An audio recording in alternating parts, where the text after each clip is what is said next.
Welcome in, everybody. Happy Monday. Hi, TJ.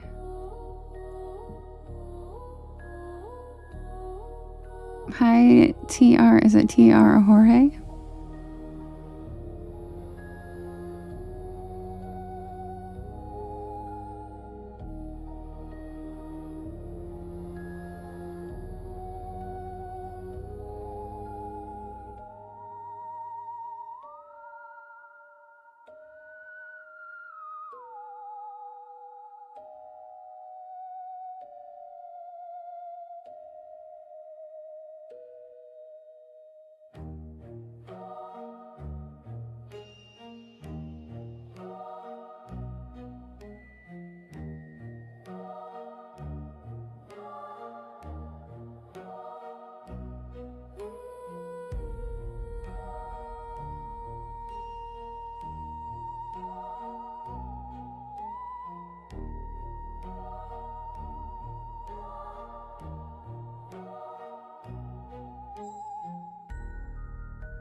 Welcome in, everybody. Happy Monday. How was everybody's Monday?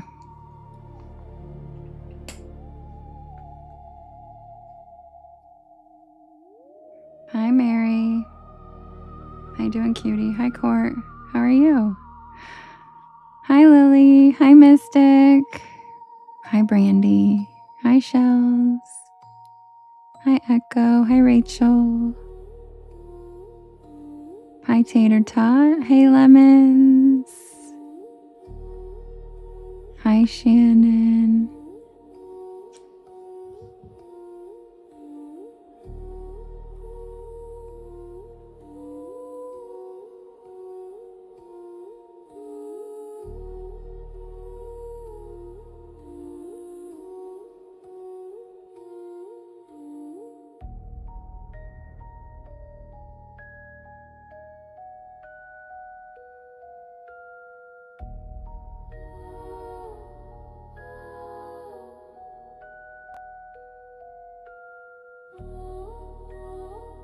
Hi, Ellie. Hey, Lewis. Thanks for making it to the premiere.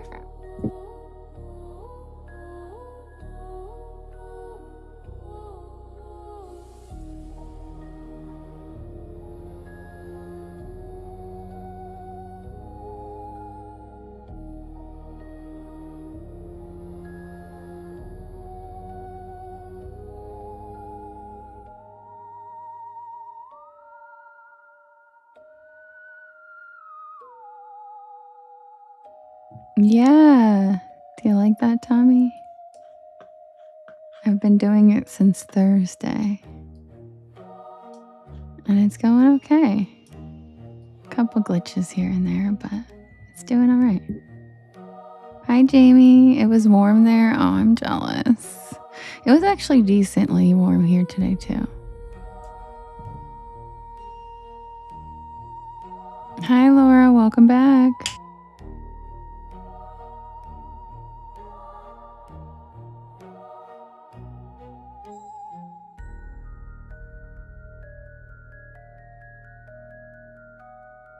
Hi, Ian. How you doing? Hi, Michelle. Hi, Lola. How's everybody doing?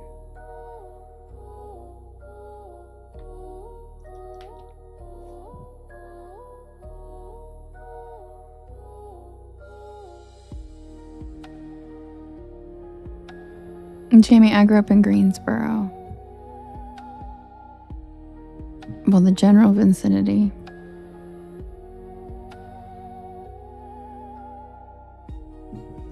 And I spent a lot of time between Asheville and Wilmington. Hi, Kat.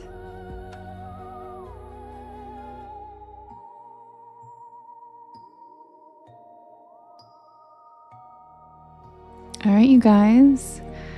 As we know, oh, hi, Vampy. There was a premiere, hi, Lonnie, this evening, which I will be reading in a little while. I don't usually start with it, but hi, Johanna. But thank you for everybody who, oh, nice. Nice, Jamie. Thank you for, yeah, I do, Court. It's really fun. I put a lot of love into it, and you're going to laugh when you look at it.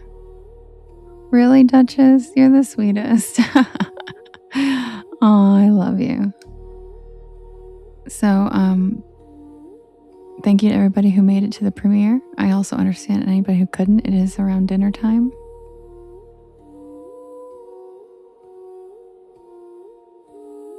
And feel free, welcome in. My name is Devin. And if you guys could do me a big favor, could you hit that share arrow in the bottom right-hand corner? And there is a yellow circle with 2 arrows chasing each other. It says repost. That puts my live into your friends' FYPs. Tommy, thanks for the panda snap. And Mothman, thank you for the shout out. Tommy, thanks for the populars. Vampy, thank you for the populars. You too, Autumn. Lewis, thank you for the sing together. Tater Tot, thanks for the hand hearts. Sorry, I was sharing it out and I missed some of these. Appreciate you guys. Oh, thank you for the crystal crown and the starry fluff. Thanks, Tommy.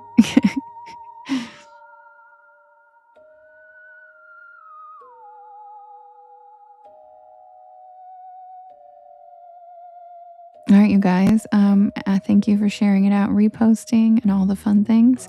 And it is time for requests. So feel free to write your requests in all capital letters in the chat, and I will write them down.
Hi, Lori. Welcome in.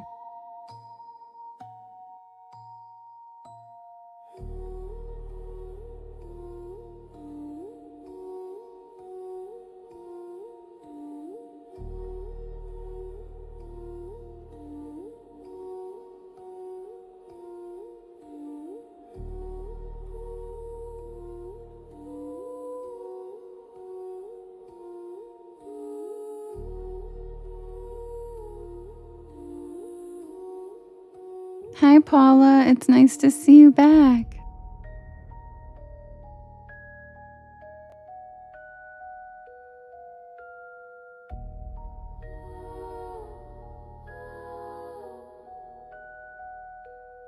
Hi, Lady Rose. Hi, KJ.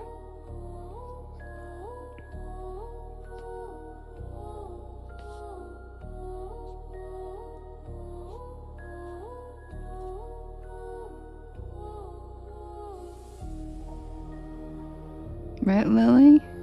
For sure. I was thinking the same thing, Lily.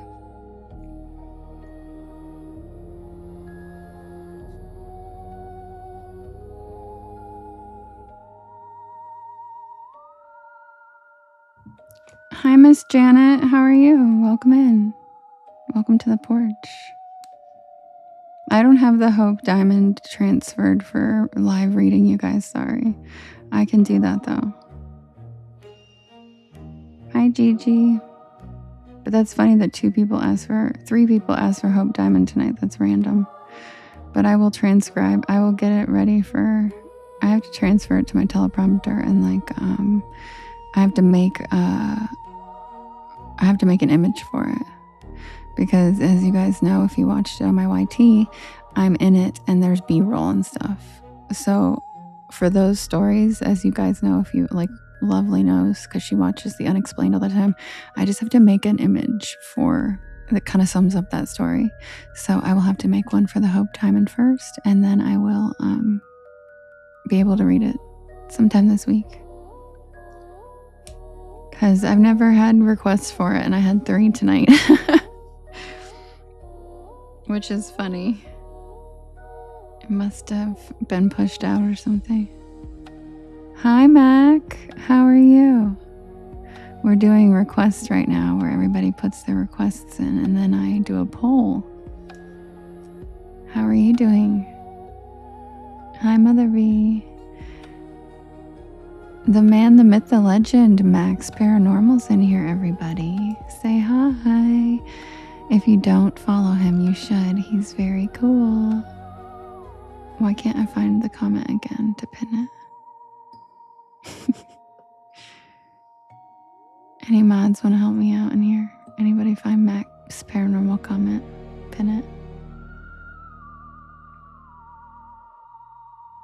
You're right, Jamie. I should do one on the Biltmore house. You're absolutely correct. And that's great. Paula, I'm glad you're feeling better. Hi, Jesse. There we go. Thank you. Who pinned that? Thank you so much. Daniel and Justin, thank you. This is my friend Mac, everybody. If you don't already follow him, I know there's not very many of us in here right now, but if you don't follow him. He's very cool. He's very cool. Wookie, what do you mean? What do you mean what happened? What do you mean what happened?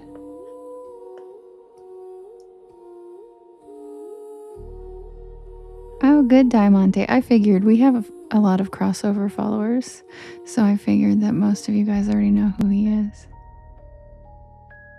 Aw, thanks, Jessica. Because he was very kind and let me co-host once on his show because he had a lot more followers than me, and it was so kind. It was so sweet of him. Tori, thank you for your first gift ever. And John, thanks for the jellyfish.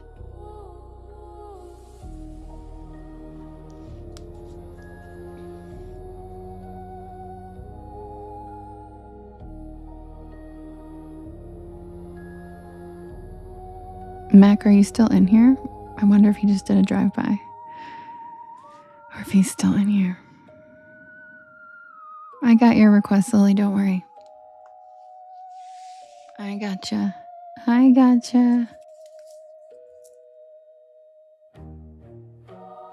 I love that, Johanna. Thank you for the thank you, Brian, for the paw print. Court, thank you for your first gift ever. Gosh, 2 in a row. I'm honored, you guys. Thanks. Ghostwriter Brian's in the house. Thank you for the cat scratch panther paw. Yeah, I saw it, Lily. You're so funny.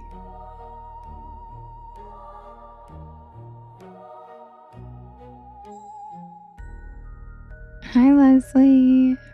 Hi, Sarah. Okay. I know. I miss Joanne too. Does anybody know? She didn't accept my friend request apparently because I've requested her numerous times and I checked and she doesn't come up under my list of people I can send my live to.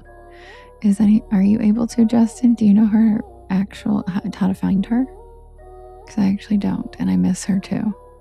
Joanne, please. We're connected. I'm gonna summon her. Okay, we're connected, and I'm gonna get her to come in tonight. Joanne, it's Monday. Where'd you go? Come back. Tell me you like my live, please. I miss you, Joanne.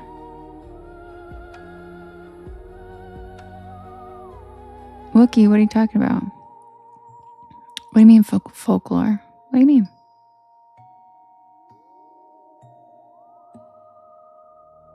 All right, guys, I'm going to set up the poll. Good night, Brian. Thanks for coming in, bestie.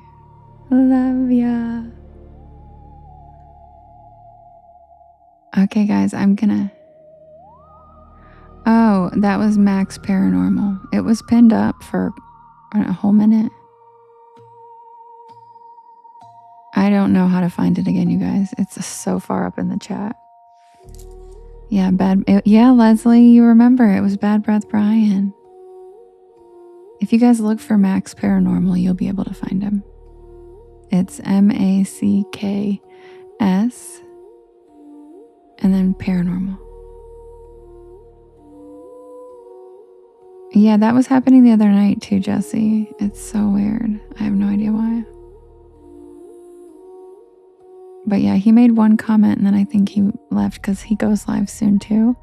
And so, but I couldn't even find his comment the first time because the chat's moving so fast that I don't think the mods could find it again. Oh my God, Daniel found it again. Daniel, you're the best. There it is, guys. Catch it this time, okay? It's pinned right now. And it's Max Paranormal. I don't think he's in here anymore, but thank you, Trisha. But he's awesome. He's very cool.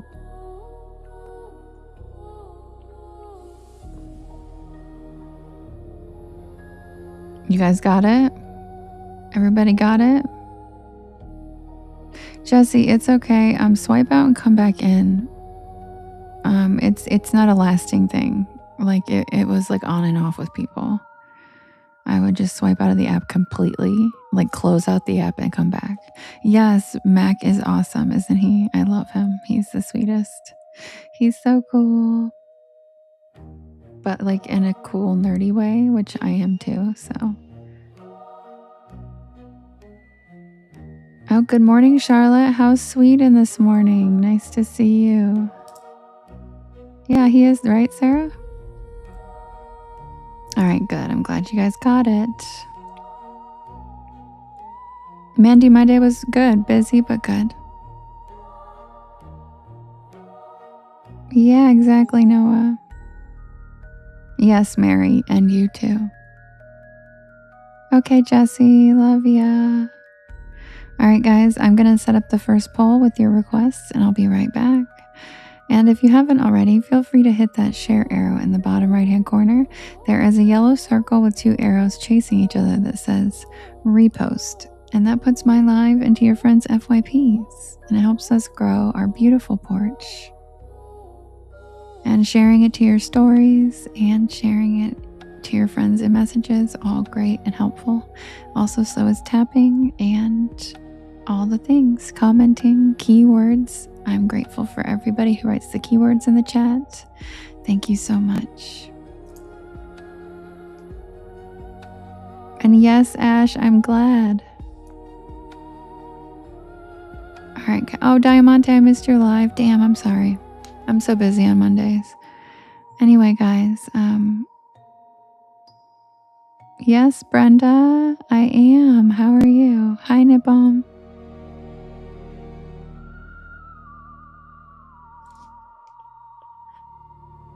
Oh my gosh, it's Sassy Panda. Hi.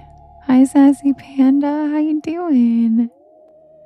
Yes, I do. I actually am on the other one too, the purple one. I'm on 3 now. How about that? You can catch me outside. How about that? That was a bad joke. Okay. I'll be right back. I'm going to set up the poll and we can vote on the first story.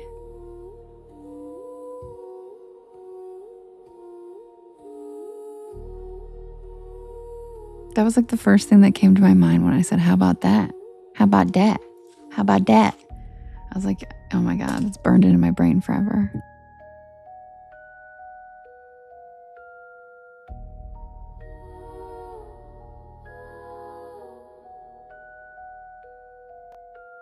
I swear to God, that was like one of the first viral videos of all time, right? Like legit viral videos. Catch me outside. How about that?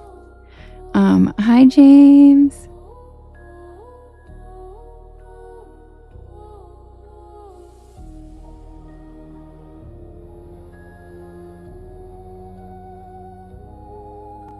Vampa, you said you think she's a mom now. She's probably been a mom for like 15 years.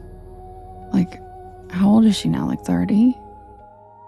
You know what I'm saying? She's probably, I mean, I don't even know how old she was when that video came out. But yeah, catch me outside. How about that? I love how everybody liked my stupid joke.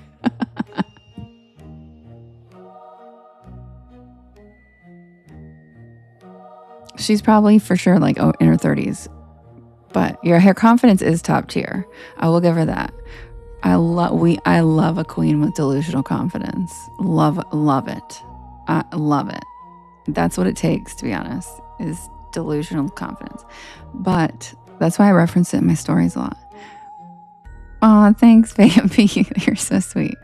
But I will say, I don't know who that is. Oh, I don't know who Alabama is. That the girl that Barker? Is she related? Is she Travis Barker's daughter, probably, or something like that? I'm piecing that together. I'm just making that up. But in my mind, she's still 16, but she's probably definitely in her 30s. Right? Like,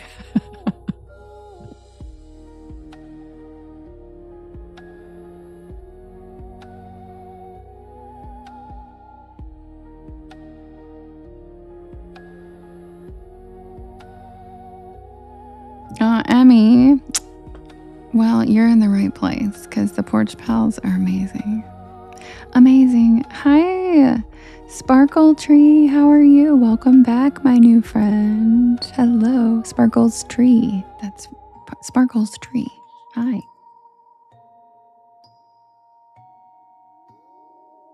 How's everybody doing? She's 23. Huh. Wait, so like how was she like, wait a minute, was she like 12 or 13 then when like that blows my mind. How old was she when she is, oh yeah, because that's why it was such a scandal because she was so, yeah, you're right. She was like 13. Okay. I was like, gee, because I'm trying to do the math. I'm like, was she 12 or 13? Yeah. That's why it was so crazy because she was 13 and you would have thought she was like 19 years old. That's nuts. So she's only 23. Jeez. Damn, she's lived a life already. I don't even know anything about her and I feel like she's probably already tired.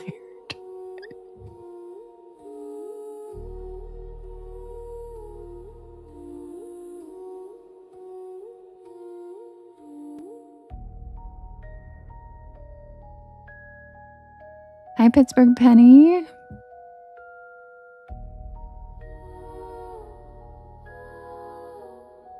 Hi, Alex on Earth. How are you? Thank you for the likes, Lewis.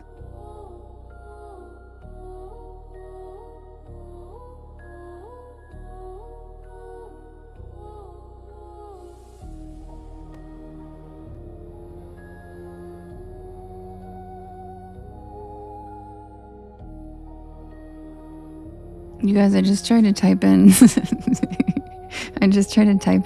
Silver Springs fandom into the poll thing so I can fill it out, and it changed it to Phantasm. What? TikTok's on drugs.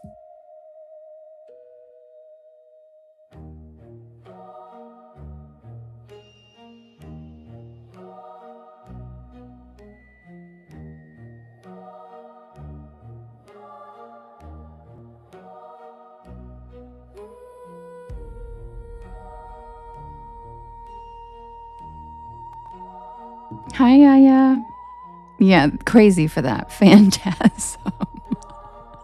I should have screenshotted it. Like, what? Ah, Lily, yes. Right? The community really is the best. I'm honored that I get to hang out with such cool people every night. Thank you for the follow, Crafty Nana. Welcome to the porch. Yeah, but it spelled it. No, but I was putting phantom and it changed phantom, PHA, to phantasm with a PH. Like, what? Hi, Marisol. I know. That's hilarious, right? That's why I had to tell you guys. Because that kind of stuff happens all the time, but it's never phantasm. What? Like, why is that in their dictionary? No, I haven't, Emmy. I haven't seen the movie, but I know it is a movie. Okay, be right back with the poll. Oh, wait, it's ready. I was waiting for it to get approved. Okay. We have the Deer Woman, the Silver Springs Phantasm, the Selkies, the Crawl Space, and La Lechuza. You can vote in the blue box in the top left-hand corner. You can vote up to 50 times, and you can vote for more than one story. Hi, Queen Cece. Hi, Suzanne.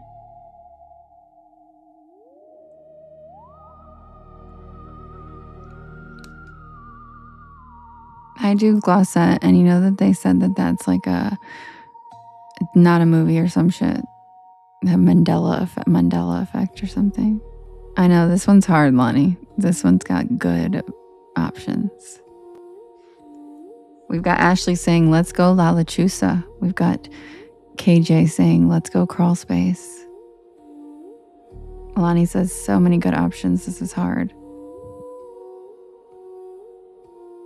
All right, Silver Springs Phantom's in the lead, but not far behind is the Deer Woman. Crawl Space, very low. Selkies, also very low. La Lechuza's catching up.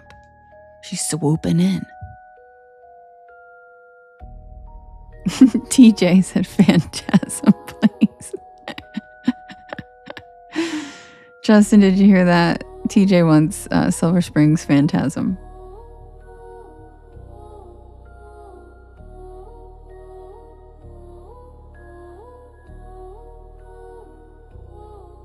KJ, I'll leave it on the poll for another vote round, and we'll see what happens. Because when I put it back up, sometimes later, like I put it's different people in here, or like they get the ones they want out of the way, and then they end up voting for it anyway. Thanks, Justin. I appreciate you, and you don't have to do that. I'm just half joking, but you, of course, don't really have to do that.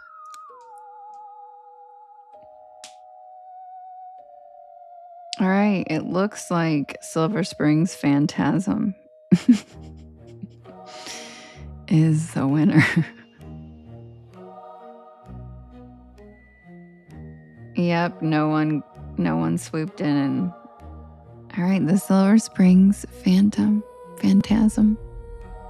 the Phantom Phantasm is the winner. This story is featuring Lemons. Whoop whoop, I think she's probably already gone. Already asleep. But this one features Lemons.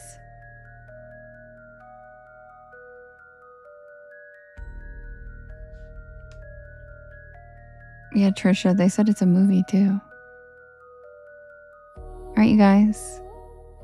Yeah, exactly, Gossett. If you're new here, welcome in. My name is Devin, and this is Porch Lore. And I tell spooky bedtime stories to help you relax your nervous system and fall asleep. And I am here every single night from 10 p.m. Eastern Standard Time until about 1 in the morning.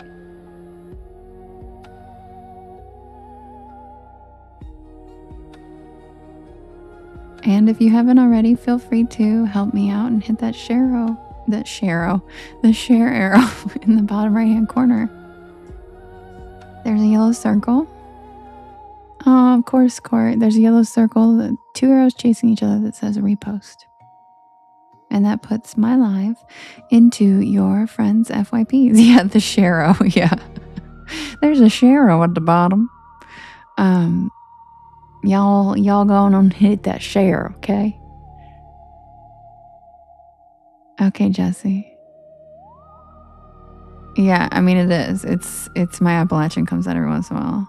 I like mix shit up. I'm like, hit that share at the bottom.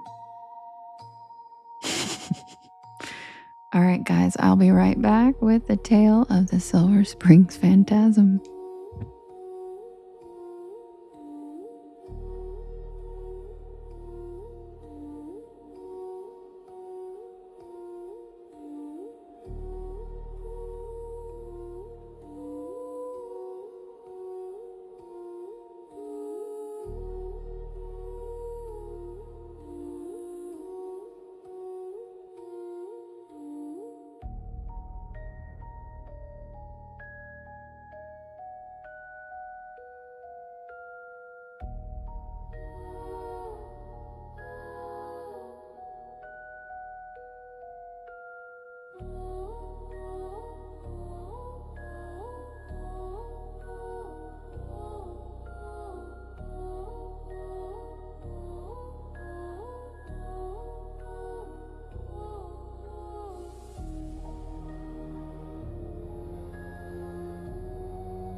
Sorry, Jesse, I have no idea why it's not working. Maybe they put you in tap jail.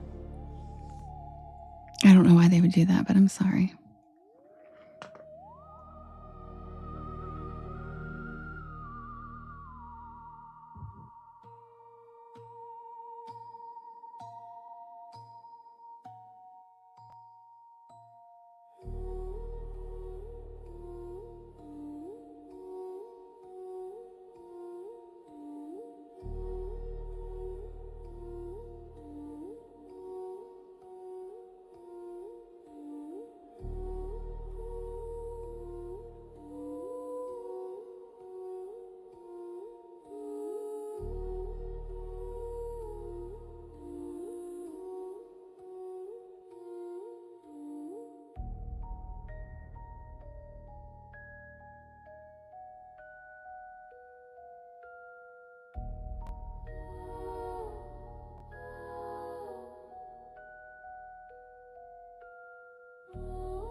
Submitted for the approval of the Porch Pals Society.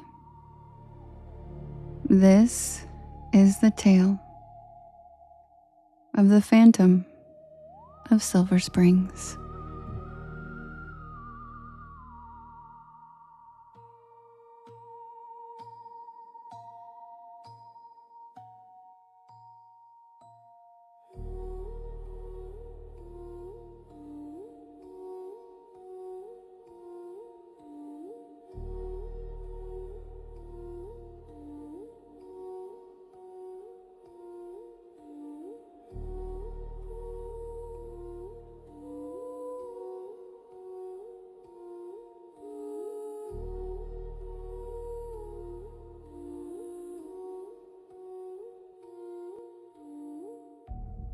I've always been drawn to old water. Rivers, springs, swamps. There's something about the way it holds memory and refuses to let go that calls to me. Maybe that's why Ocala, Florida seemed like the perfect destination for a late summer weekend with my friend Elizabeth, also known as Lemons. Oh, I forgot to change the background. Thank you for the reminder, guys. My bad. It's hard to remember on both. Thank you. 1 second. My bad. Just kidding.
Okay, that's better. Sorry, guys. Sorry, guys. Thank you. That's so cute. Thank you for the Diney and the hand paw. And the Diney again. Thank you. Thanks, Trisha. Thanks, Lily. Thanks, Trisha. Sorry about that.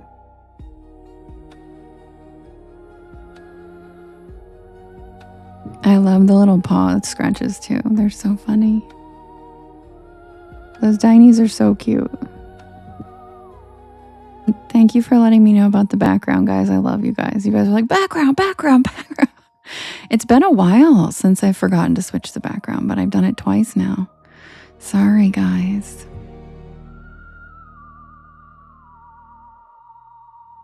Oh, yeah, Carrie. Well, I already knew the background was a clincher.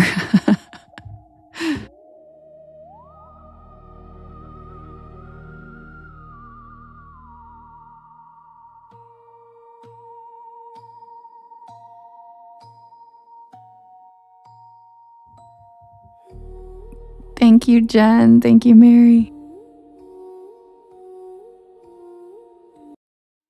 All right, let's try this again.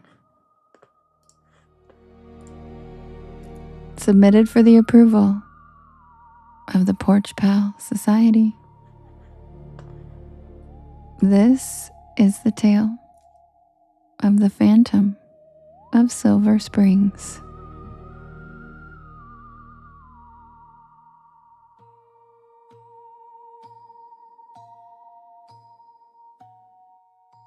Thank you, Jen. Hi, Dak.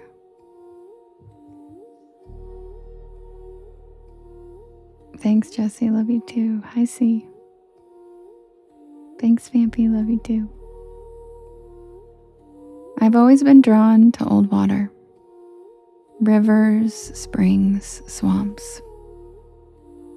There's something about the way it holds memory and refuses to let go that calls to me. Maybe that's why Ocala, Florida seemed like the perfect destination for a late summer weekend with my friend Elizabeth, also known as Lemons. She shares my curiosity, though she's definitely more cautious than I am. Meaning she tends to think twice before stepping off a trail or wading into an old spring. I, on the other hand, do not. But she never says no to a road trip. And that weekend she agreed to explore Silver Springs, a place steeped in history, legend, and local paranoia.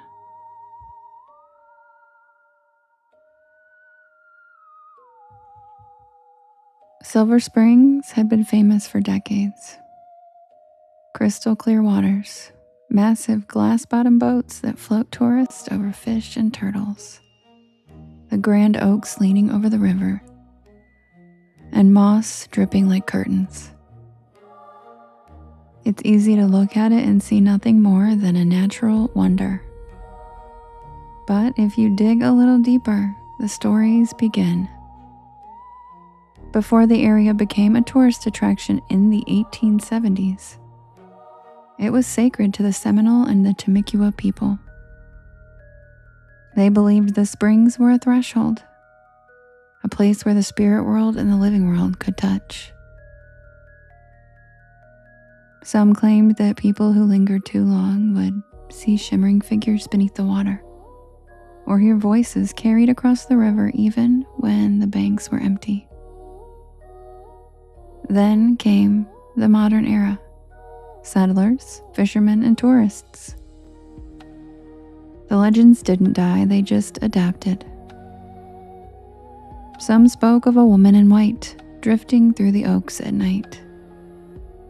Others said children would disappear briefly only to return shaken, claiming they'd seen something lurking beneath the springs. Thank you, Tommy.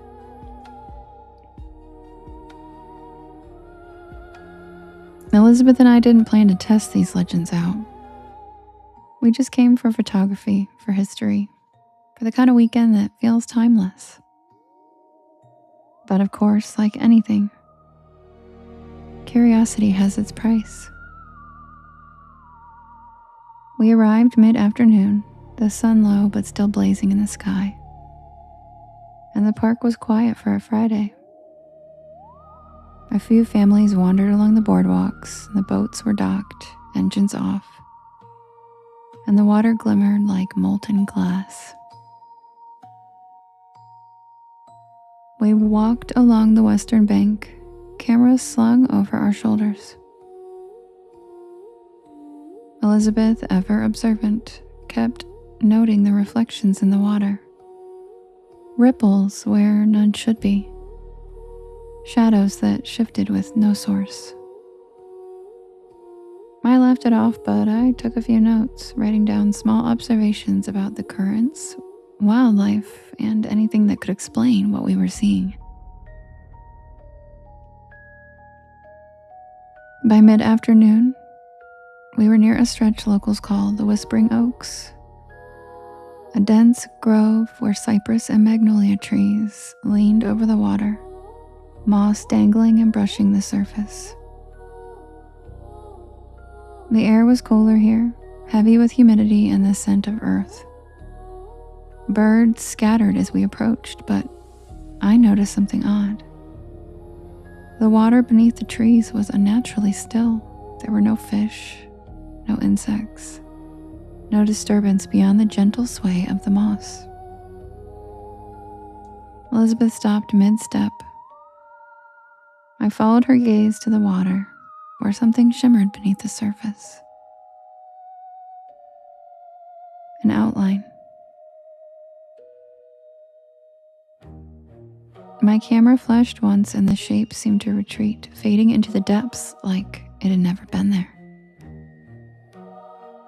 We laughed nervously, attributing it to maybe a trick of sunlight or lack of water clarity or our imaginations. Night fell fast in Florida.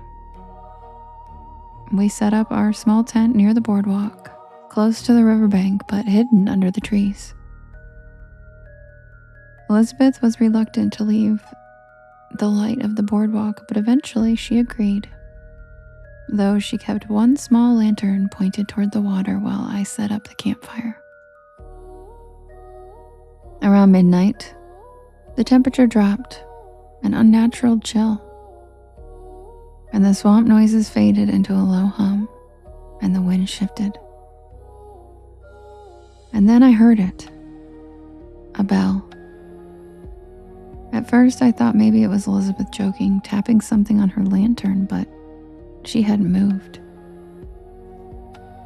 It rang again, faint at first, then steady, from somewhere along the river. It wasn't like a church bell exactly. It was softer and resonant, as though it was underwater. Each toll seemed to vibrate. Elizabeth whispered, "Do you hear that?" I nodded. We took out our flashlights and followed the sound along the boardwalk, careful not to step into the water or the roots that twisted along the trail. The tolling grew clearer and slower, more deliberate, and it came from the whispering oaks. The riverbank opened to a wider bend here, and the water was perfectly black beneath the trees. Moonlight reflected off the surface in patches. But where the sound was the strongest, the water seemed to absorb light.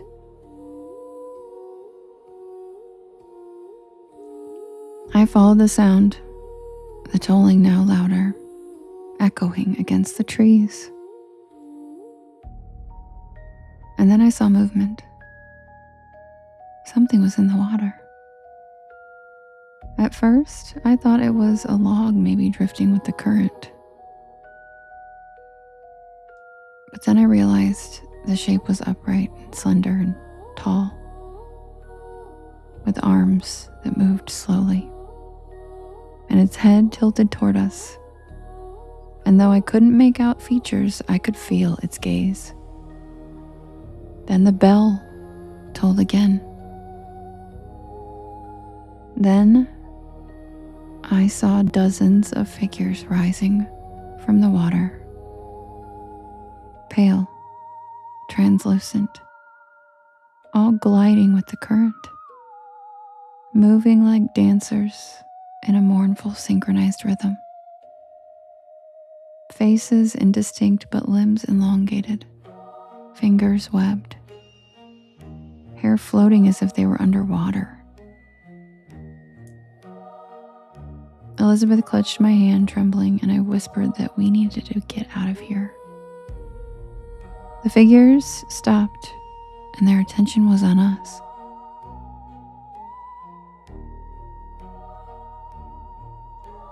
The water between us and them rippled unnaturally, and I felt the swamp floor shift beneath my boots, as if the river itself was reaching toward us.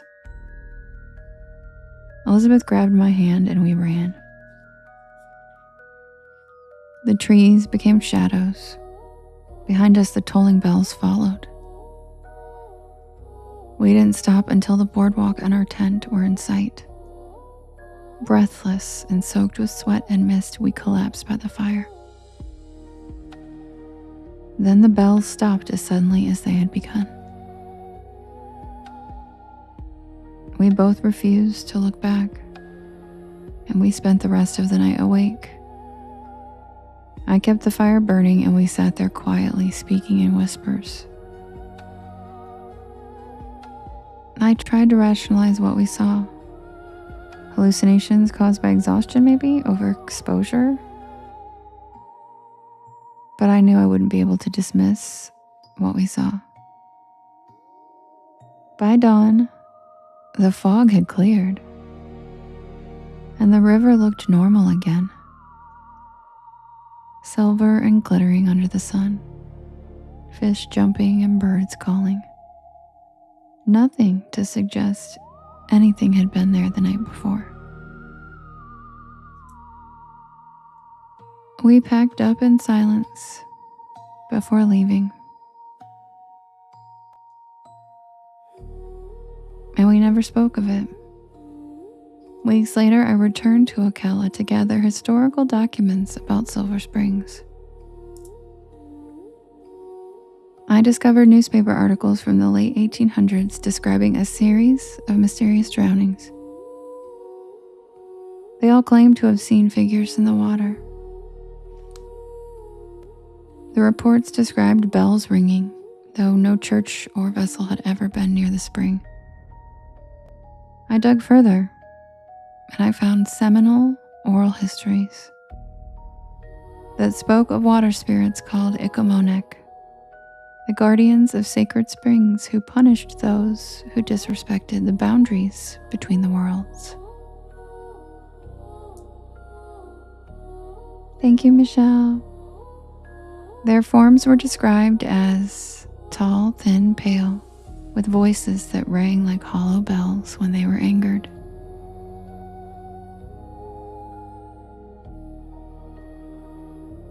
I've never returned to Silver Springs at night. Not for research, not for photographs, not even for a thrill.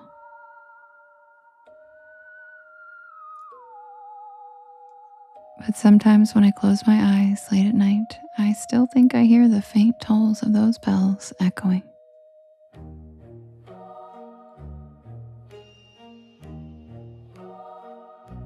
And that's the tale of the Silver Springs phantasms.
Okay, you guys, the next poll is ready. We have the carnival versus the mad scientist versus the masked visitor versus the crawl space versus La Lechusa. And you guys can vote if you're on TT in the blue box in the left-hand corner. You can vote up to 50 times, and you can vote for more than one story. Who's it gonna be? Oh, Justin, she sent a level up Sparks.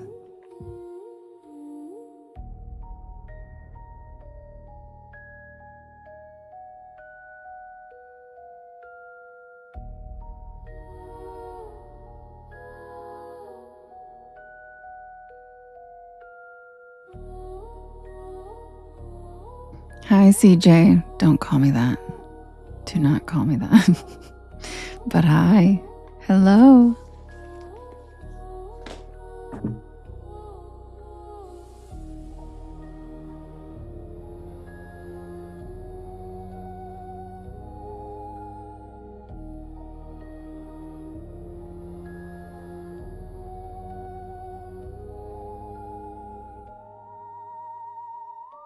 Lily, that banner. Michelle says you can swipe it out of the way, but I feel like I would just swipe out of the live. But that banner is ass.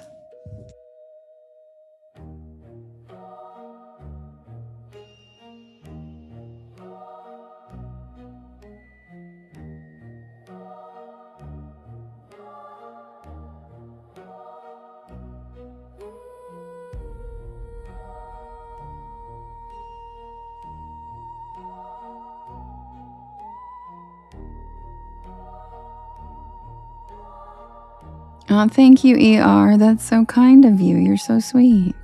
Thanks for being here.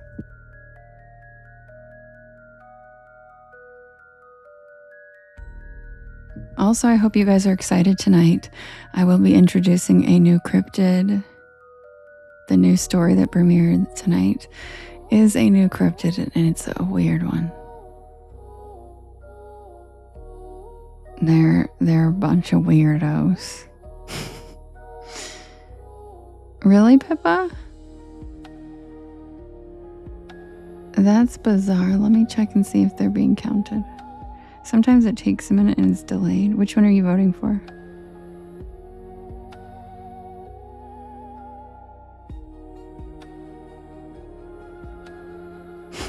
Right, Kimber? Me too. Oh, that's okay, Joker. Don't be sorry. You'll get to hear it here. Yes, they sure are, CJ. They sure as shit are. Okay, let me check and see if your votes... No, they're not showing up. That's so weird. I wonder why. Jeez.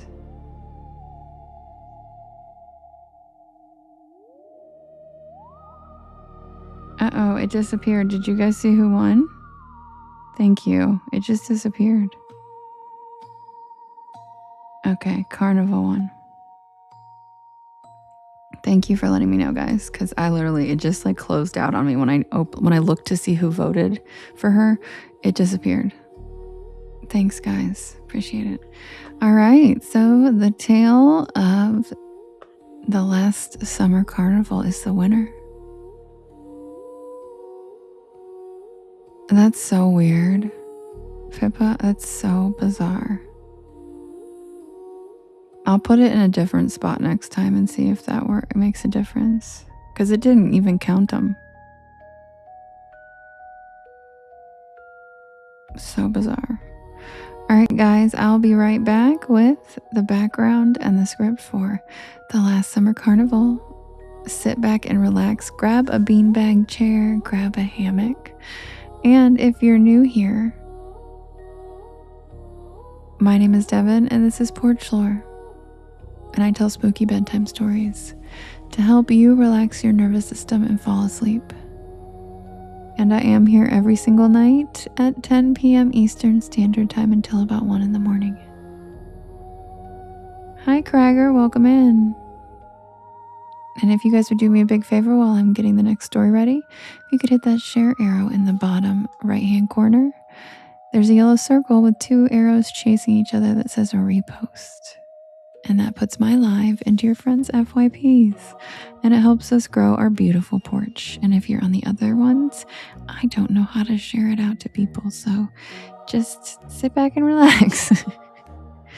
Tap if you would like. You can tap on my screen on the other apps. Thank you very much to those who feel compelled to do that over on the YT.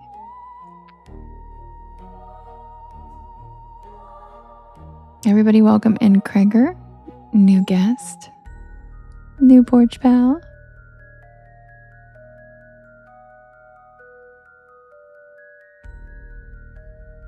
Kim. Kim said Lala Juice is gonna leave feathers for all y'all.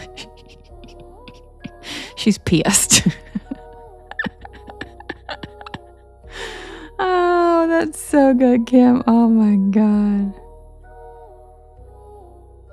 That's so good.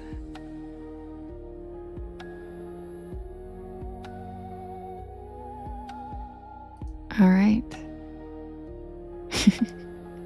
She's pissed. She sure is. She's pissed. All right, guys. Be right back with the summer carnival.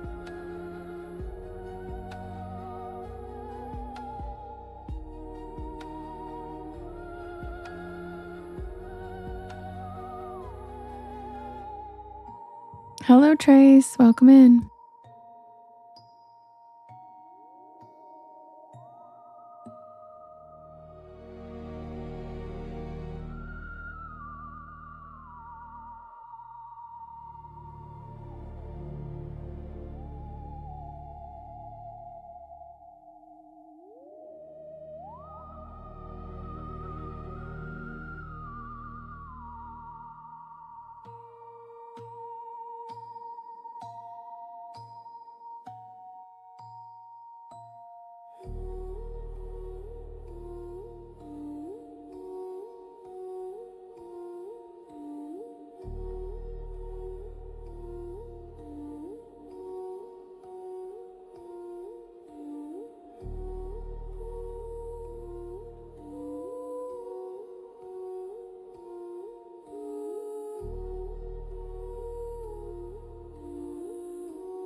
Hi, Avery. Welcome in.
Hi, Aqua. Welcome in. Don't worry, Aqua. You've only missed one.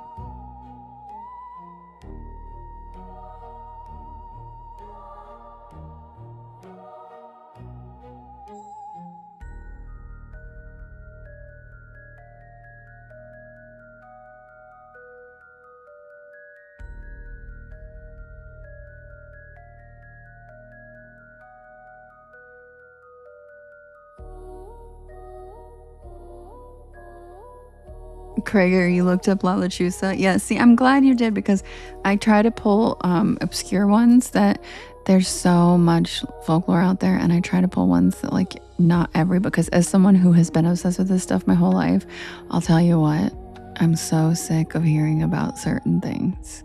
There's certain stories and there's certain cryptids that like everybody that's not even obsessed with this stuff is obsessed with, and I couldn't be more over it. So I was like, you know what? I'm going to pull out some obscure ones because, you know, it's like, I'm not going to, you know, if one more person goes to the damn Stanley Hotel, you know what I mean? Like, you know, there's certain stories where I'm like, all right, I think literally even people that are not into paranormal know this fucking story at this point. So I try to pick ones that most of us wouldn't really know. And a lot of these cool ones were suggested by you guys. So if you do have local weird folklore that is, even if you think it's well known for you guys, send it to me, let me know. Just porchlore at Gmail. You can send me any of your story suggestions. I prefer it through email. The messages get lost on TikTok, so any contact email is the best because I'll actually see it. Also, the like Hug and Molly, the goat man of Nag's Head, those were all suggested by you guys, and now they're like beloved characters. Yes, Maureen, that one's on my list actually. There's a theory that it's the same one as the Beast of Bray's Road. Have you heard that before? Because I do research, and I've been looking into that one. I research before I write these stories, so I know what the hell I'm talking about.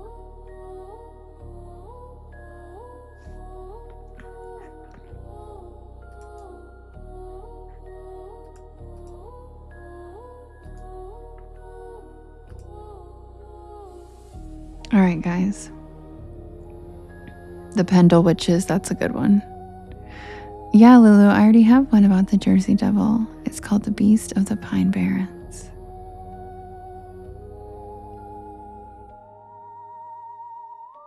Yeah, Maureen, isn't that interesting? I have a theory that it might be the Beast of Bray Road. Because if you think about the location, the descriptions, the timeline. Trace, oh my God, I can't believe you know about the Menehune. Oh my God, yes. I have a 30-minute video about the Menehune. I'm obsessed with them. I have a 30-minute video of them on my YT channel. And it literally took me a month to learn how to speak how to pronounce the Hawaiian terms properly. And I had to like literally have actual Hawaiian people send me voice notes and stuff. I'm really proud of that story. So thanks for bringing it up. It's not one I read on the live because it's so long, but I could shorten it, I guess, but it's worth a watch, and it's a different kind. It's not a bedtime story. It's really cool information, and I show B-roll and like all that, and I'm in it. So yeah, it's a really interesting one. Yeah, Jason, I've thought about that, and I've wondered how that would work, if I would be able to do that, because that would be kind of fun. It's especially my backup plan if I'm like ever sick or something. You know what I'm saying? Like I could do that without having to use my voice. But yes, the Night Marchers I have not covered yet, but they are on my list, Rochelle, because they are creepy. But all right, next up, the Last Summer Carnival. Feel free to email me any of these suggestions, any of these ideas, even if you mentioned it in the chat. Still, I would love it in an email because I have a whole folder I put them in, and it's super helpful, and it helps me. Like, I'm more likely to write the stories about the ones that are in the email suggestions because I refer back to that list regularly. So, oh, I'm so glad. Is it Shicom? Shakom? I think I already went through this before, didn't I? Shakom? Shakon? Shakom? Shakon?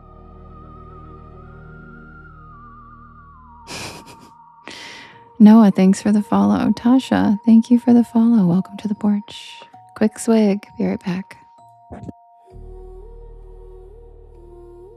Shakon, can you write it out like phonetically for me? How is it pronounced? Because I like to know how to pronounce things properly. I work kind of hard at it, actually. Cha. Well, you just literally wrote it the way it's spelled. That's not phonetically. Shakon. Hi, Jamie. Oh my God, I didn't see you. Hi, Boothing. Guys, you know how I always tell you that I have that one friend that always messages me in the middle of my live, even though she knows I'm always live? This is her. This is one of my besties, Jamie. And I love her so much. And she's always sending me like the funniest shit in the middle of the live. Yeah, is it Shakon? Like sh? S-S-H? Sha.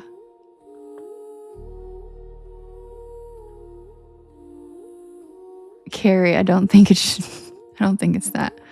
Hi, Golden. Jamie, I love you, you little. I can't even play around with you because last time I did that to my friend, it flagged me for bullying. So I can't even do that. I was about to be like, I love you, little. But we can't even do that. I'll text it to you.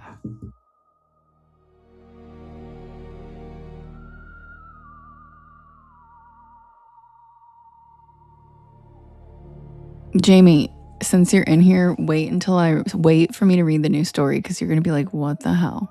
It's really weird. It's a weirdo.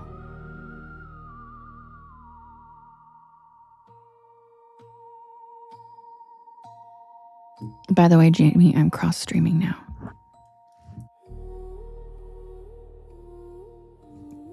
Submitted for the approval of the Porch Pal Society. This is the tale of the Last Summer Carnival. Shock? Shock? Or chalk? See, that's what I'm having the problem with. Is it an SH or CH? Chalk? Thank you. Chalk or shock? Chalk.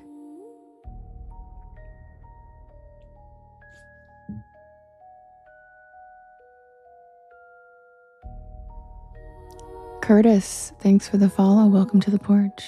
Hi, Sandy.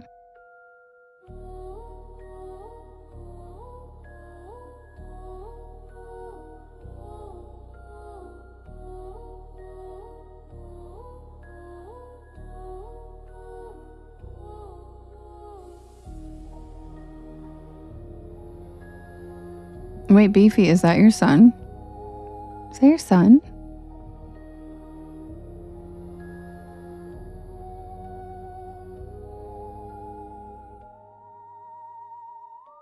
Cable, it's free. You can ride it for free. You just might never get off.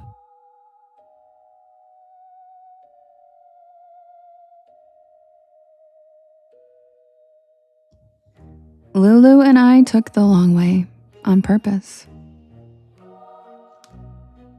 It was late July, the kind of summer that felt endless and indulgent. When responsibilities loosened their grip and the road felt like an invitation instead of a means to an end. We were halfway through a road trip that had no strict itinerary, just a vague plan to drive until we were tired and stop when something interesting presented itself.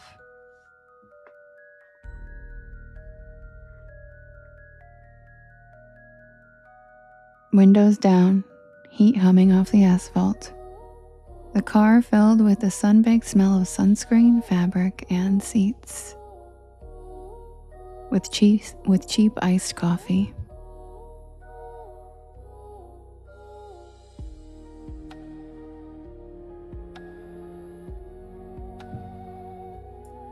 We were already a little lost when we saw the lights. They appeared suddenly just beyond the curve of the road, bright and colorful against the encroaching dusk. Reds and yellows and whites blinking in patterns that felt almost rhythmic, like they were breathing.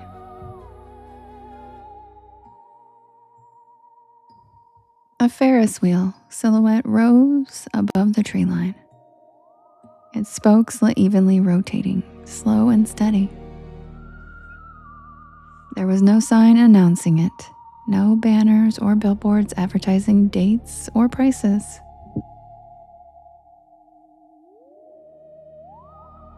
Just a narrow gravel turnout and the distant, unmistakable glow of a carnival. We hadn't seen another car in miles, and it felt spontaneous in the perfect way that only summer detours ever do. We pulled off without much discussion, gravel crunching under the tires, the heat of the day finally starting to break as the sun slipped lower. The air smelled like cut grass, layered with something sweet, drifting towards us like sugar and oil. The closer we walked, the quieter everything became. Not silent exactly, but muted. The music swelled and faded as it was carried unevenly by the air. And the lights looked older up close, bulbs slightly clouded, wiring exposed in places where it probably shouldn't have been. Still, the place felt alive. People moved between attractions, but not in a chaotic way. There was an order to it, a flow that felt almost rehearsed. Everyone seemed to know exactly where they were going.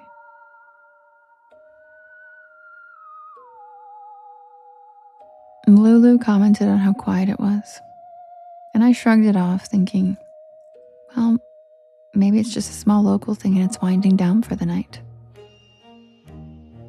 The ground beneath our feet was packed dirt instead of pavement. It was worn smooth by years of foot traffic. And I noticed there were no ticket booths at the entrance, no prices listed anywhere. So we just walked in. The first game we passed involved glass bottles stacked impossibly high. The attendant stood motionless behind the counter, posture straight, eyes fixed ahead. The prizes hanging above were sun-faded stuffed animals, their smiles permanently stitched, and their fur dulled from exposure. Hi, Lady Rose, thank you. When someone stepped up to play, the attendant moved, without any of the usual exaggerated gestures or encouragement. And the bottles fell the same way every time, collapsing with a dull, hollow sound. As we moved deeper, I started to notice patterns that felt off in small, easy-to-dismiss ways. Like No one carried drinks or food despite the smell of popcorn and fried dough lingering in the air. The rides operated continuously, never stopping completely. Their operators switching places seamlessly. And faces passed us again and again, familiar without really being recognizable, like we were cycling through a limited cast. The Ferris wheel drew us in eventually.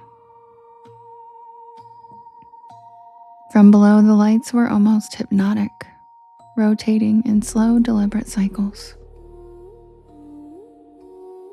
The ride operator gestured for us to step forward. Movements precise and economical. The metal of the seat was warm, but not from the sun, but from constant use.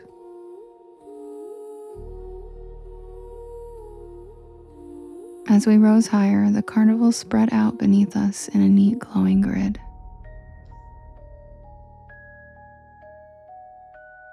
Beyond its edge, the darkness pressed in thick and complete. There were no visible roads, no distant towns, no other lights anywhere on the horizon. At the top, the wheel slowed, lingering longer than I had expected it to. Thank you, Tracy. From that height, I noticed something unsettling. The carnival didn't cast shadows the way it should have. The lights illuminated surfaces, but the ground beneath people's feet remained evenly lit, flat and depthless. When we descended and stepped off, I felt a strange relief, like I'd been holding my breath the whole time without realizing it. We wandered past a sideshow tent next, its canvas patched and yellowed, lettering hand-painted and cracked. Inside, displays lined the walls, telling stories through photographs and artifacts. Performers and workers were featured prominently, their names written beneath their images. Dates were included, but they didn't really follow any logical progression. Some spanned decades.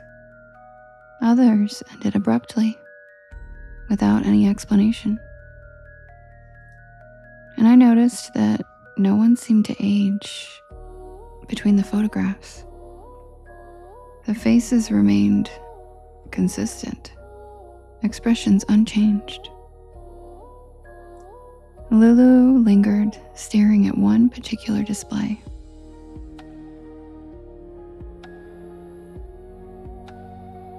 I watched her from a distance.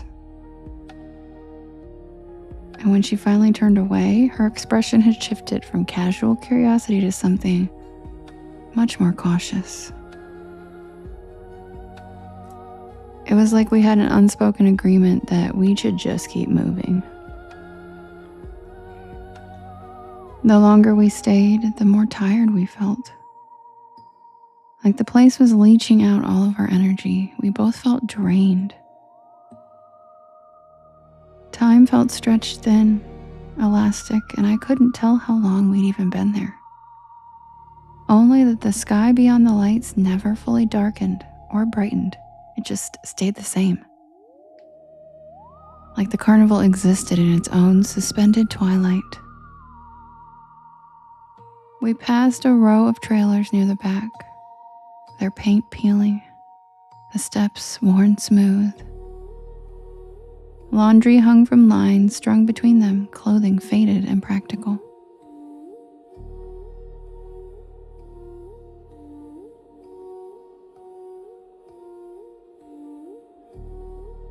I realized then that I hadn't seen anyone leave the carnival. People arrived at attractions, moved between them, but none of them exited towards the road. Hi, Lisa. And that was when the thought crept in slowly. This place wasn't traveling. It wasn't temporary.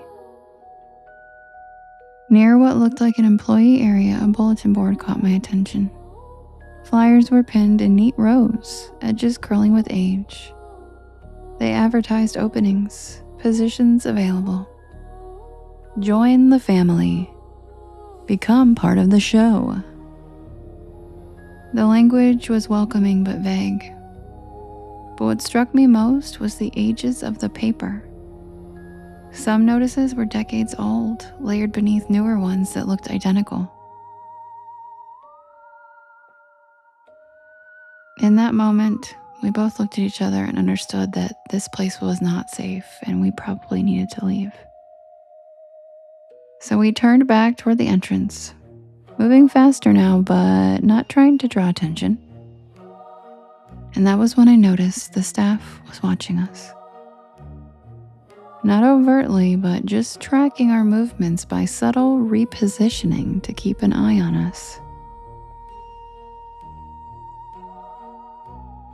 We started passing familiar attractions again and again, like we were looping back around despite our attempts to move straight. It was like the layout of the carnival no longer made sense. Near the Ferris wheel, I saw a familiar face. Someone I had sworn we had passed earlier as a guest was now dressed as staff. Their expression was serene and fixed. Their eyes were glazed over like they were in a trance.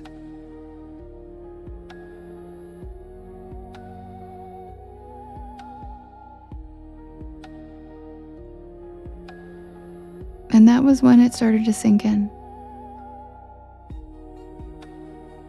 The people working here weren't employees in the usual sense. They were retained, kept, recruited into permanence. The carnival didn't hire people, it claimed them. We broke into a run, pushing past bodies when the exit appeared suddenly. The gravel path re-emerging like a lifeline. No one followed us beyond the edge, and the lights dimmed at the moment we crossed back into the darkness. And then the music cut off mid-note. We reached the car breathless, with our hands shaking. The engine roared to life and I gunned it. And as we pulled away, the glow of the carnival receded quickly, swallowed by the trees in the night, as if it had never existed. We drove for miles after that in complete silence. I think we were both in shock. Later, when the adrenaline had faded enough, we started to put the pieces together. The staff never aged. The job postings never expired. It wasn't a business. It was a waiting room. We never found the carnival again, no matter how much we searched. No maps, no local records acknowledged that it ever existed. But sometimes in the height of the summer, when the night air smells like sugar and oil, I think about how close we came. And I wonder how many others saw those carnival lights and were never seen again. And that's the tale of the last summer carnival.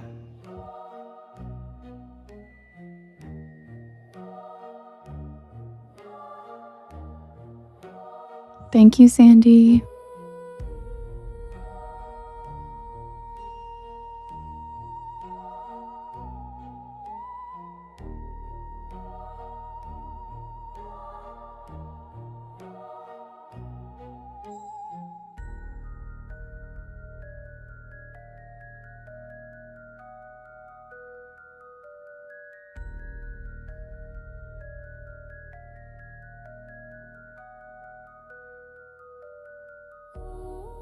All right, welcome in everybody. Happy Monday. How's everybody doing? How's everybody doing? Hi. Sandy, thank you for the star map of Polaris. And KLJB, thank you for the paw claw.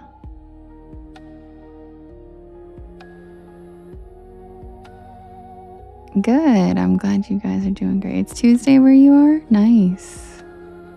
Well, happy Tuesday then.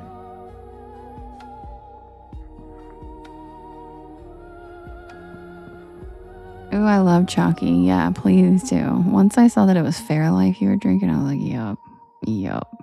Shit's good. So good. So good. Okay, you guys. So, thank you, Lexa. Welcome in. I saw your sweet comment about my narration while I was reading. Thank you. Welcome to the porch. KLJV, thank you for the star map of Polaris. Also, guys, welcome in Lexa, new porch pal. Hi, Shadow. Thank you so much, Lexa. I appreciate it. They call me the spooky Delilah, and I'm honored. That sounds pretty good, Shadow. I'm jealous.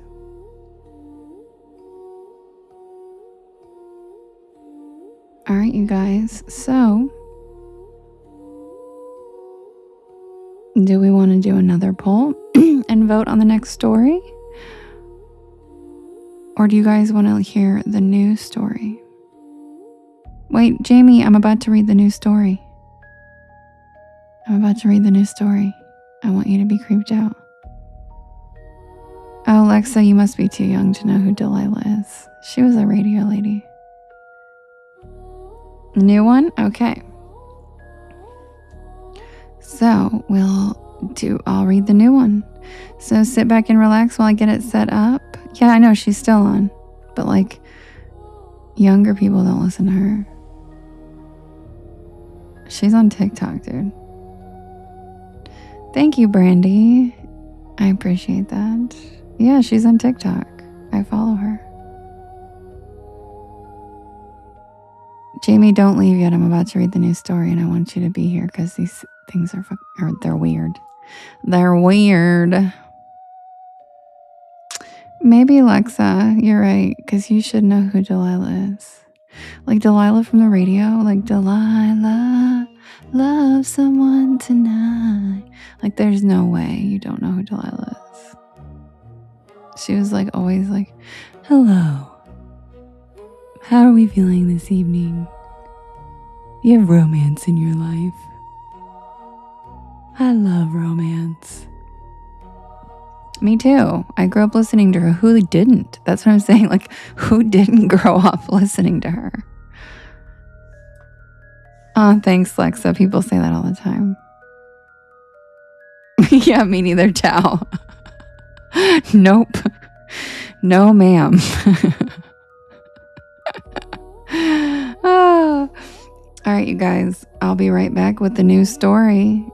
Okay, give me 1 second.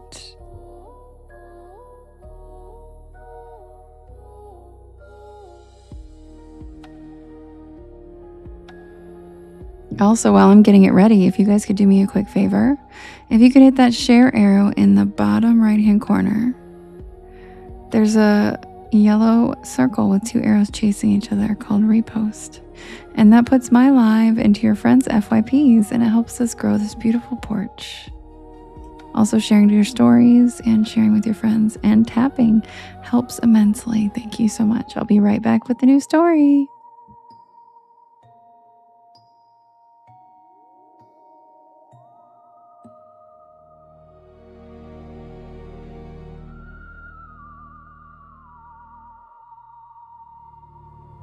Jewel, I start at 10 p.m. Eastern Standard Time.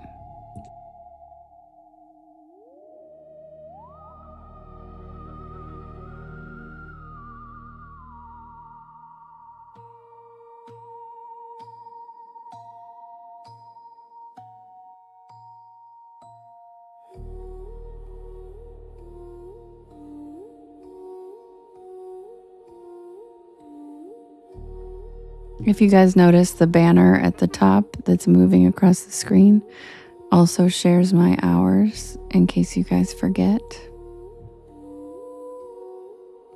Right there.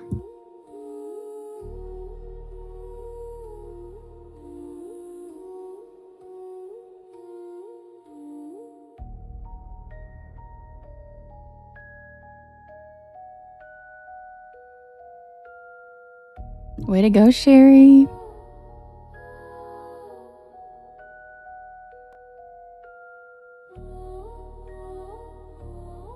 Hi, Snook. You don't listen to who all the time, Delilah? I love her too. I mean, who doesn't love her, right? She's just the best.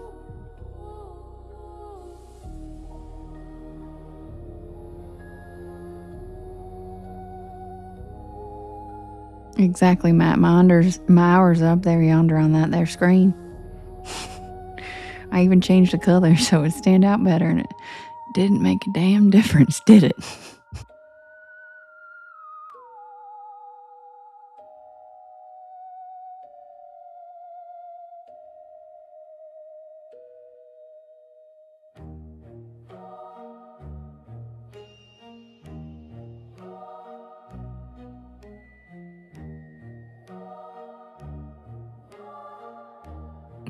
Reverend said, "How's the rock band?"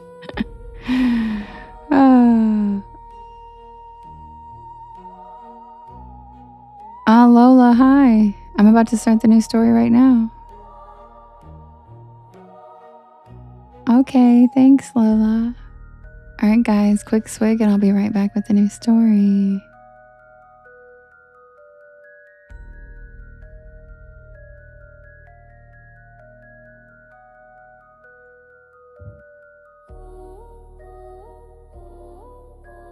Because I change them sometimes, Reverend, when I feel like it.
We're getting some hilarious comments about these.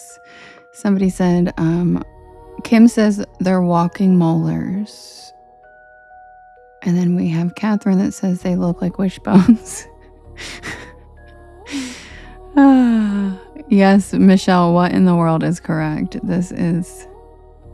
Hi, Purple. Welcome to the porch. You made it just in time for the new story that just premiered tonight on my YT channel. This will be my first time reading it live. And this is some weird cryptids. I told you these are little weirdos. There's some weirdos. Give me 1 second, quick swig, and I'll be right back.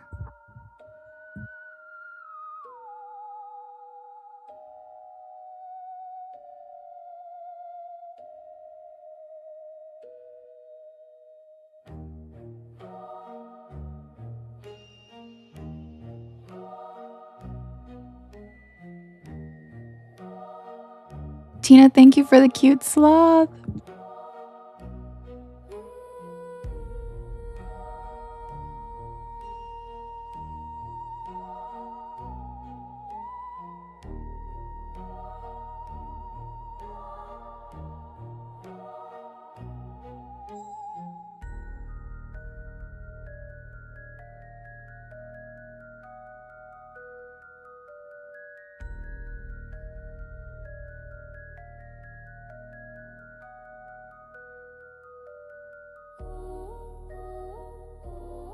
All right, and this story was sent in, well, this topic was suggested to me by Suzanne, and Suzanne's in here.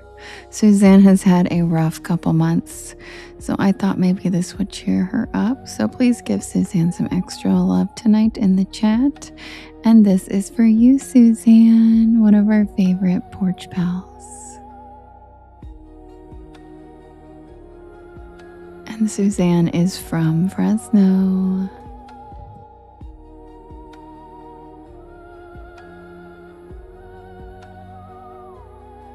Kim said, what in the silk stockings is going on?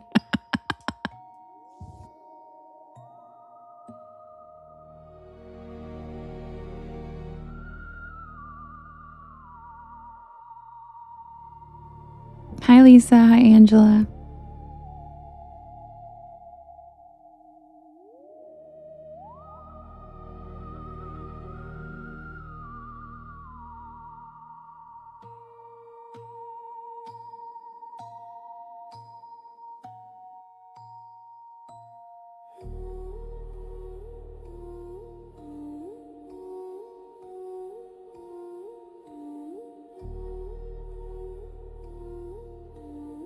Average C, are you talking about a protractor? Because they do look like a protractor.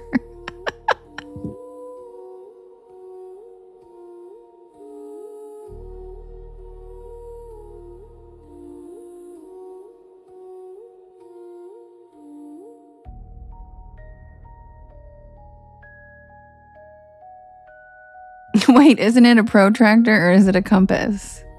I thought it was a protractor.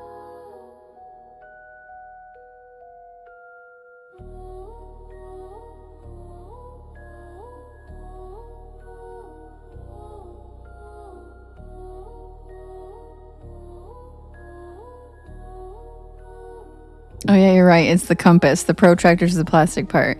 You're right, guys. It's the compass. And that's what they said too. That's so funny, Average C. You're right. It's the compass.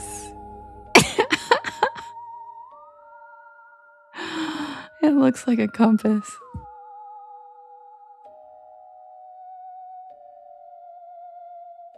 A very spooky compass.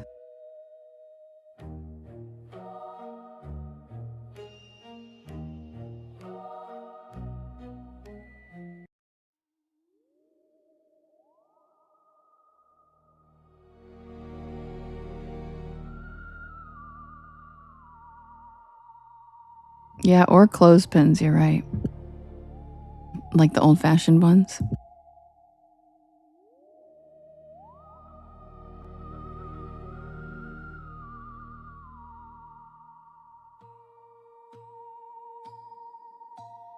Like the clothespins from my 1940s past life.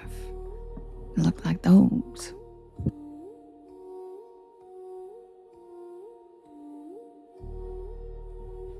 Submitted for the approval of the Porch Pal Society. This is the tale of the Fresno night crawlers.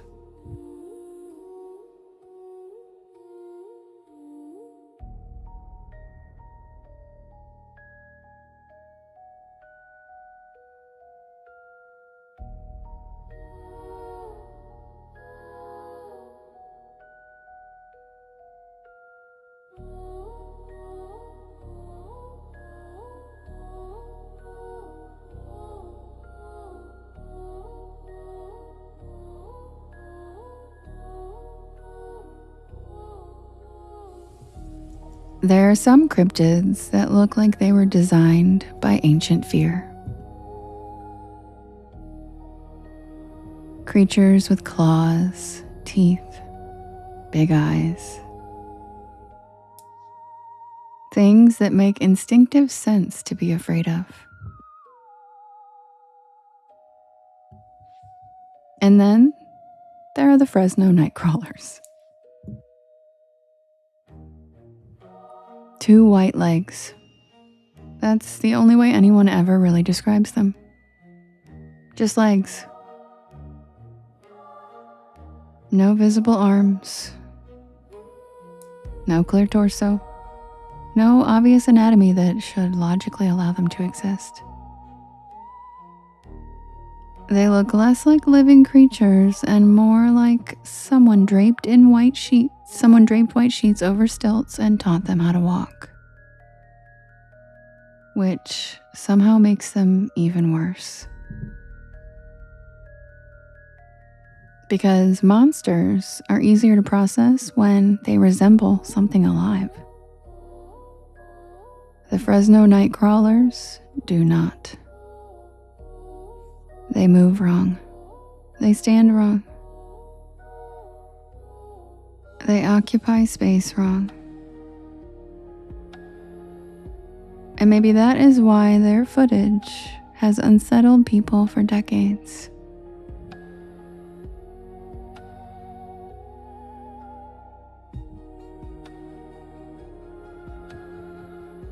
The modern legend began in Fresno, California, in the early 2000s, when a homeowner's security camera captured 2 pale, leg-like figures gliding across his front lawn in the middle of the night. One appeared taller than the other, moving with a slow, deliberate gait, almost like a parent leading a child.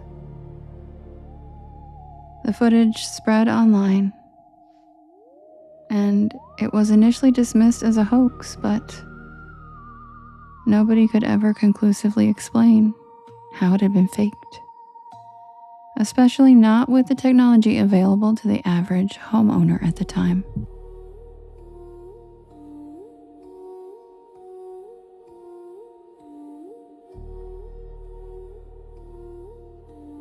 Then stranger details emerged. Indigenous Yokot folklore from Central California allegedly includes stories of pale, wandering beings associated with the night and with the balance between nature and man. While documentation is sparse and some dispute whether the Fresno creatures truly connect to that folklore, the association stuck. People began claiming the beings were ancient watchers, guardians, spirits. And then more footage appeared. Not much, never enough to really prove anything. Just enough to make the whole thing harder to dismiss. A blurry security camera in Yosemite. A ranch camera somewhere outside Fresno, both showing a strange silhouette crossing in a distance. Always the same impossible movement, always that same gliding gait, and always gone before anyone got close. Most people treat the Fresno night crawlers like a joke cryptid. Cute, goofy, harmless. But I think that is because people have never had to see one in person. And I wish I could go back to the version of myself that thought they were funny. Because Suzanne used to laugh every time I brought them up. Suzanne lives outside Fresno in one of those strange in-between parts of California, where suburbia frays into orchards and scrubland and old irrigation roads. Not quite city, but not quite country. The sort of place where neighborhoods end abruptly, and miles of dark, open land begin. She had moved there for work a year before I visited,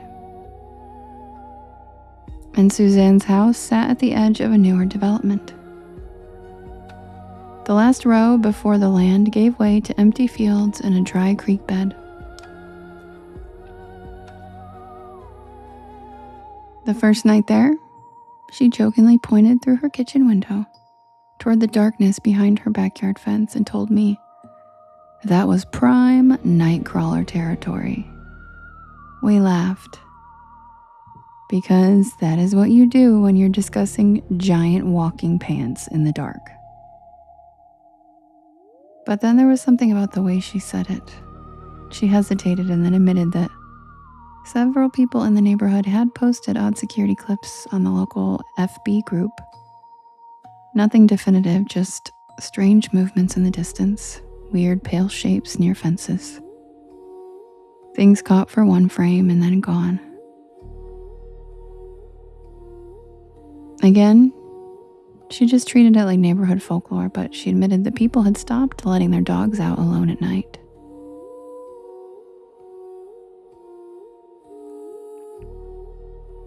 At first, the first evening we sat on her patio with drinks while the sun disappeared over the fields.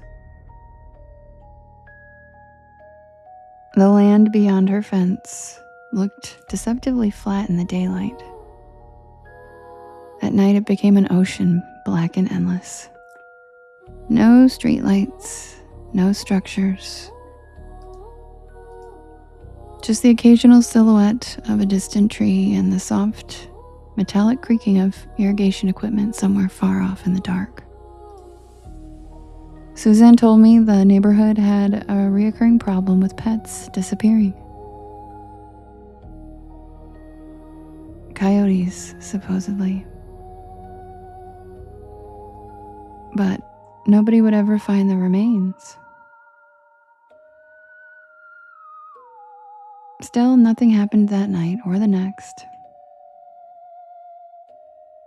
The first few days of the trip were normal, touristy, fun and harmless. And then, on the fourth night, Suzanne woke me up just after 2 a.m. Her face was pale and she held her phone toward me without even speaking. Her backyard motion alert had been triggered. The camera feed showed her patio, empty, fence still, nothing moving. But then, at the far back corner of the yard near the fence gate, something pale stepped into frame. At first, my brain rejected what I was seeing. It looked like 2 white columns moving. Then, the shape advanced further into the infrared glow and I realized it was exactly what everyone describes. A creature, perhaps 4 feet tall, long white legs. A small tapering upper body like folded cloth. No visible arms. And it walked with that horrible smooth gait that I had seen in videos 100 times. Like gravity affected it differently. It crossed the yard in total silence, and then it slipped out of frame.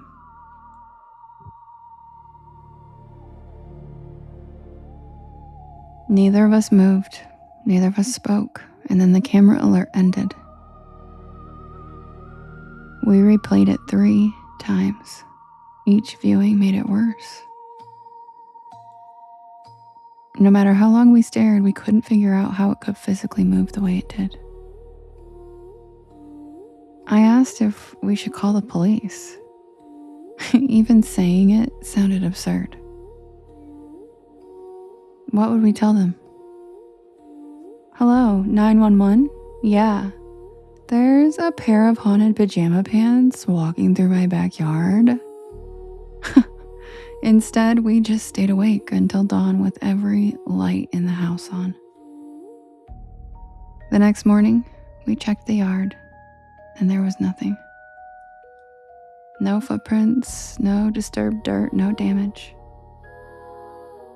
But near the fence gate, we found one thing. A line of dead flowers. Not wilted, dead. Every blossom along the narrow strip of Suzanne's flower bed had turned black and collapsed, as if it had been flash frozen overnight.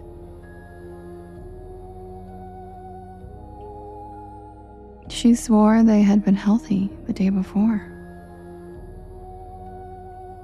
And then we made the worst decision that people in horror movies always make.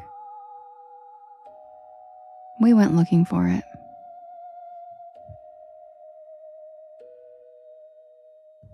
Suzanne had a friend whose uncle owned farmland several miles outside of town near where one of the earliest Fresno Nightcrawler sightings supposedly occurred. I told him about my Porch Lore podcast, and he said that we could come walk the land and check things out. We arrived just before dusk. The land stretched flat and golden for miles. Abandoned irrigation ditches, twisted valley oaks, telephone poles vanishing toward the horizon, abandoned orchard.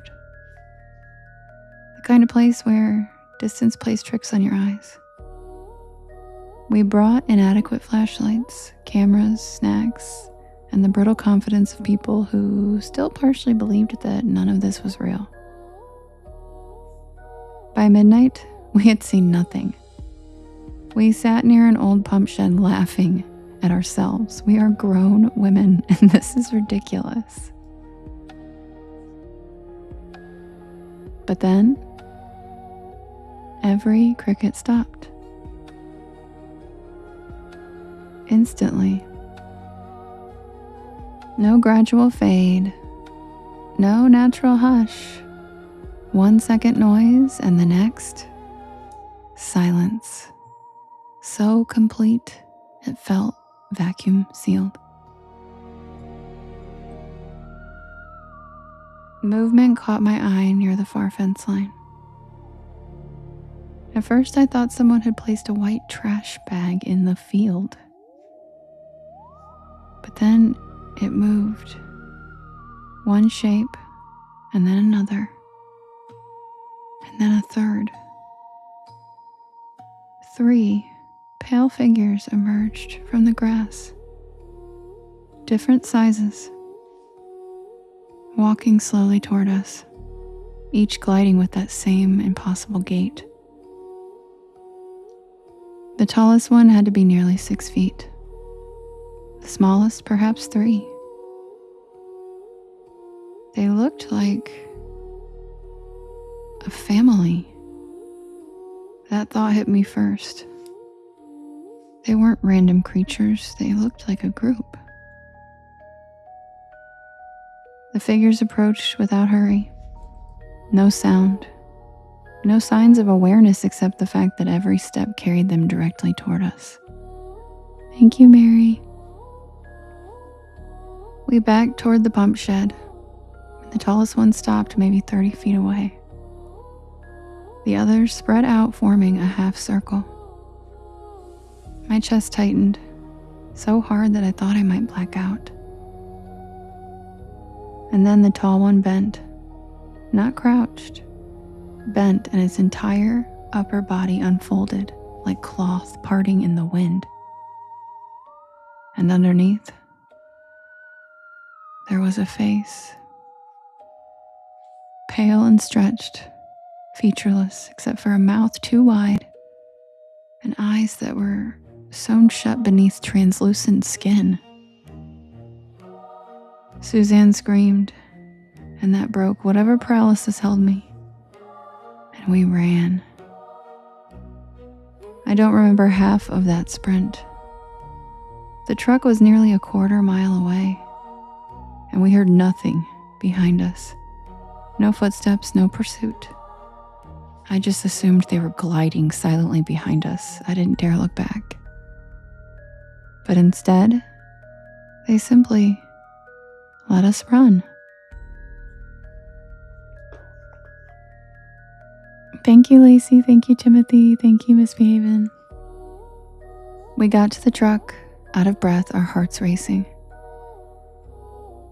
Suzanne fumbled the keys twice before getting us inside, and then we peeled out of there throwing gravel. Neither of us spoke the entire drive home. And after some more research, I read that several indigenous stories described pale wandering spirits who appeared when the land itself had been violated. Guardians of sacred places that had been twisted by the greed of humans. Not hunters, not predators, but judges. We built houses where they used to walk. Suzanne's neighborhood, that development, built over old protected land. It had been bulldozed during expansion despite protests from preservation groups. Her house stood right at the edge of it, right where the field began. Some things don't haunt us because they are evil. Some things haunt us because we forget we are the ones trespassing. And some things haunt us because, to them, we are the evil. So, if you ever find yourself driving outside Fresno late at night, past the orchards, past the neighborhoods, where the dark opens wide and endless, and you see something white crossing the field in your headlights, don't follow it. Just keep driving.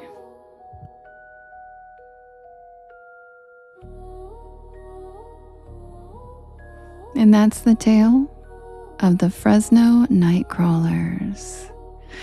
Kim says they were just looking for their matching sweaters. Baz says they're just out looking for a pair of matching shoes.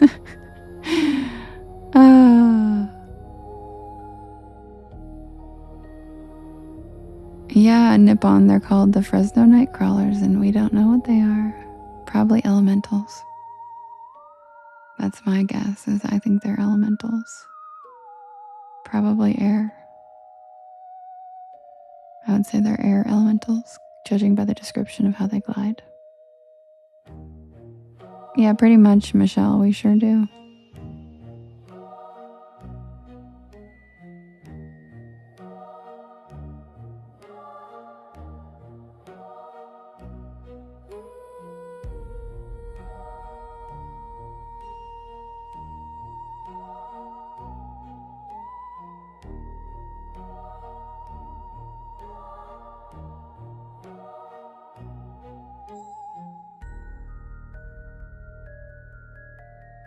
All right, you guys. Welcome in. If you're new here, my name is Devin, and this is Porch Lore, and I tell spooky bedtime stories to help you relax your nervous system and fall asleep.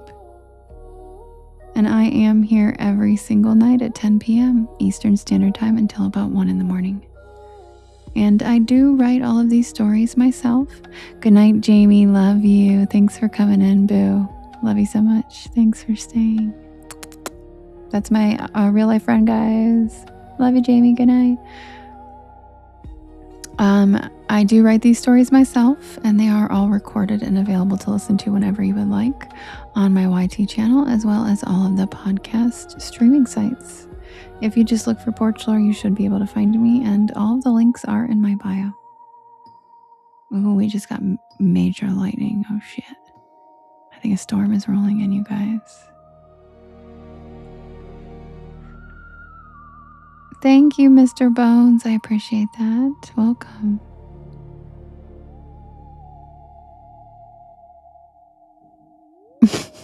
Lovely said, I assumed you made a real life friend because kiss noises. Did you guys just hear that thunder? It's here. Listen to this storm, y'all.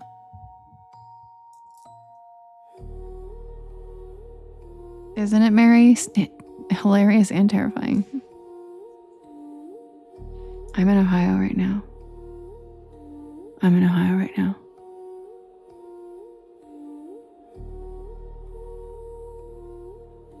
It'll come again in a minute. I love storms. SJ, yeah, I will put up the poll. Give me 1 second. I'll let you guys listen while I put up the poll.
Do you guys hear the thunder?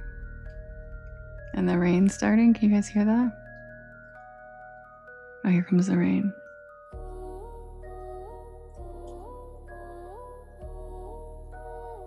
Average see, that's so funny. Here comes the rain.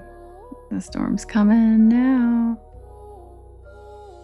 All right, you guys, I have the poll ready. Let me fix my mic. Okay, I have the poll ready.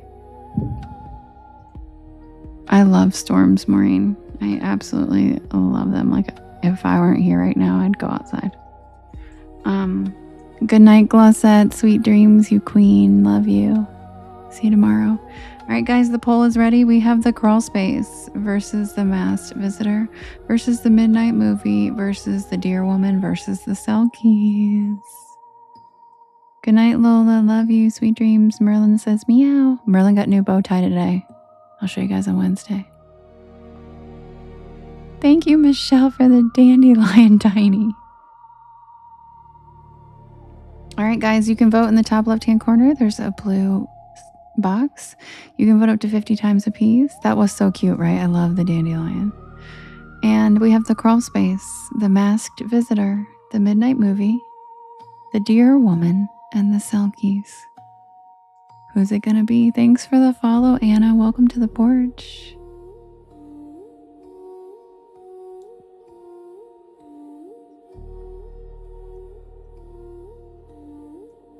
Here comes the rain. Candy Shop, we're voting for the next story right now. Aw, I love that rhyme. You're so cute. Have they not? They're not down? They're not down. Tell them I said hi. Oh, you can't hear it over the music, Devin? No, it must not be that loud. Meg, if you can't see the poll, you might need to update your app. It's in the left top hand corner. I haven't done any Goosebumps. I do Are You Afraid of the Dark stories, but I haven't done any Goosebumps, but I could. I hope it didn't wash the spider out. He didn't do anything. All right. Crawl space and masked visitor are neck and neck. going at it. And the Midnight Movie, which is our Are You Afraid of the Dark reworking, is not doing so well. And the Selkies can just go straight to hell. No one cares about them. Apparently, no one likes them. And the Deer Woman, man, she's gonna be pissed. She's gonna be real pissed.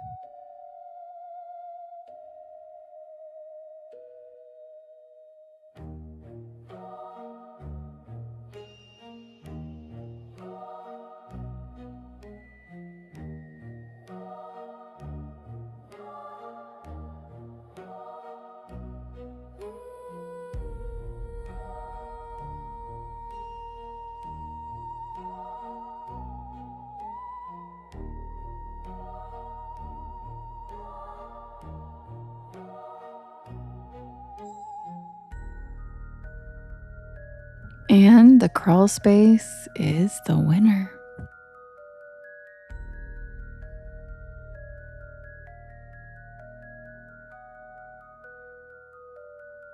Also, you guys, I added a pretty Appalachian mountain pattern to the merch today because I realized all the patterns I have are floral and, not everybody might want that. So I added a darker themed mountainous pattern that also uses the Porch Pal logo instead of the one with my face. So I think you guys might like it. It's a pretty cool pattern. It's got trees and mountains. Lovely. Yeah, lovely. I'm not gonna lie. People are like obsessed with that story. It's honestly the most requested story I have. And I'm like, y'all need to head to my YT and peep some of my other stories too. I do have over 100 stories. And yet I'm reading Crawl Space almost every night. All right, you guys. Yeah, I literally read it almost every single night. I will be right back. Give me 1 second. Oh, thanks, Lily. I'll be right back with the Tale of the Crawl Space. Ooh, the lightning is good tonight. I'll be right back. And by the way, guys, thank you for sharing it out. If you could hit that share arrow in the bottom right-hand corner. There's a yellow circle with 2 arrows chasing each other. And that puts my live into your friends' FYPs and helps us grow this porch. I'll be right back. Happy Monday.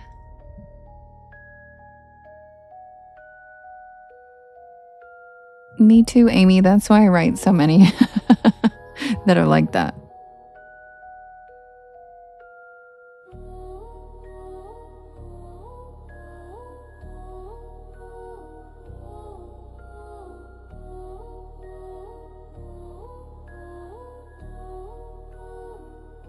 Sherry, I don't know how many people would wear that t-shirt. That's scary.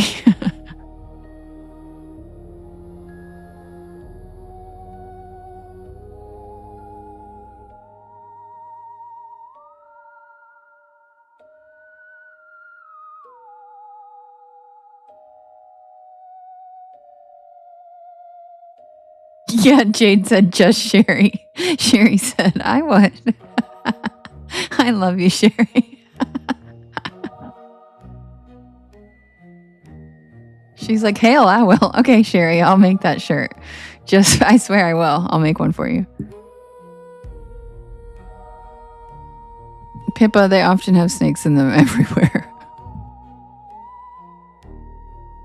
But in North Carolina, they're probably copperheads.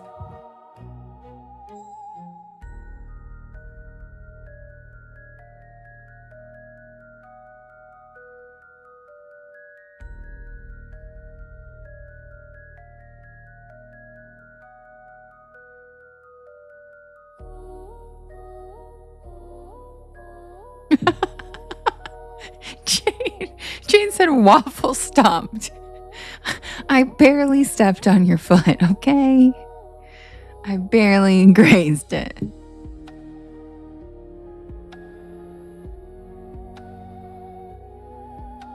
Hi, Ange. She said waffle stomped. Thanks, Ange.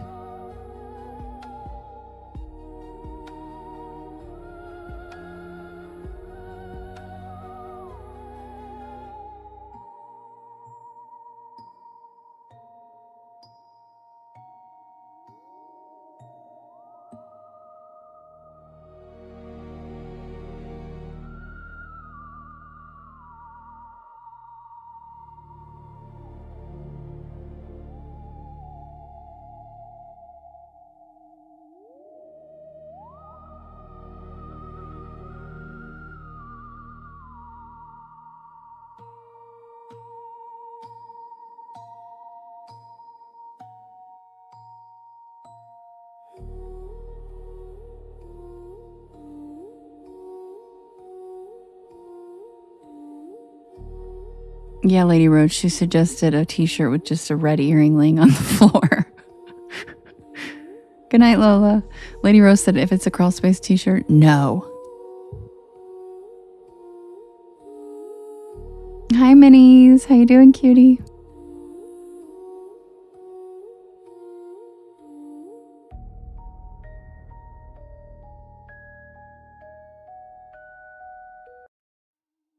Also, for any of my, oh, hi, Kyle.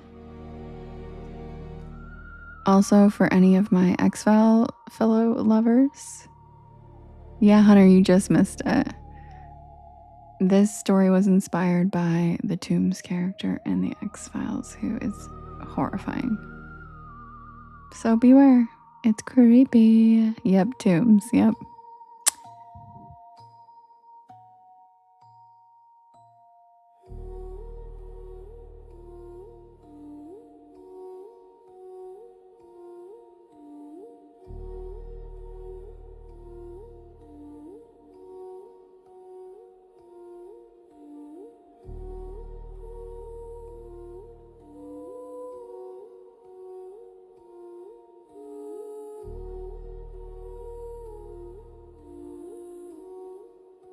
Submitted for the approval of the Porch Pal Society. This is the tale of the crawl space.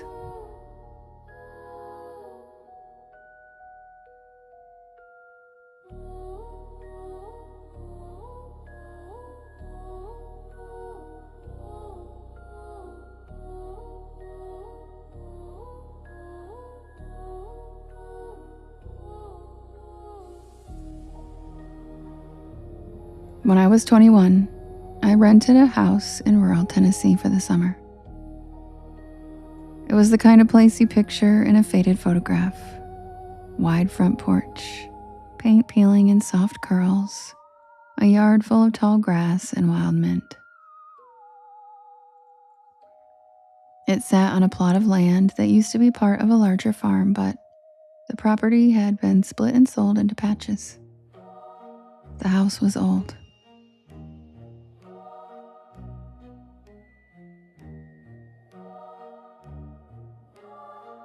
And I mean really old.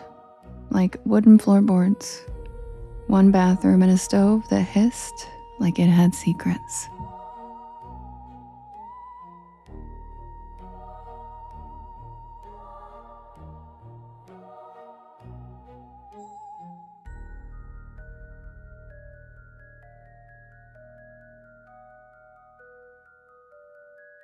I found it listed on a message board for college students doing internships. And I needed a cheap place to stay while working for a local historical society cataloging Civil War records. Okay, love you, lovely. See you in a minute.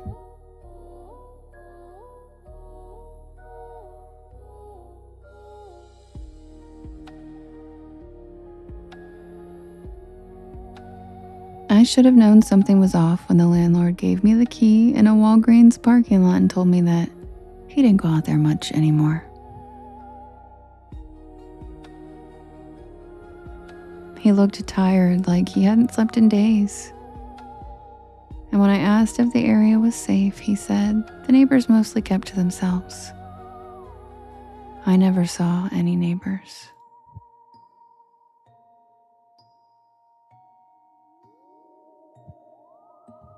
The house was secluded, nestled between overgrown hedgerows and thick woods, and the air was heavy with humidity, and the chirp of cicadas never stopped.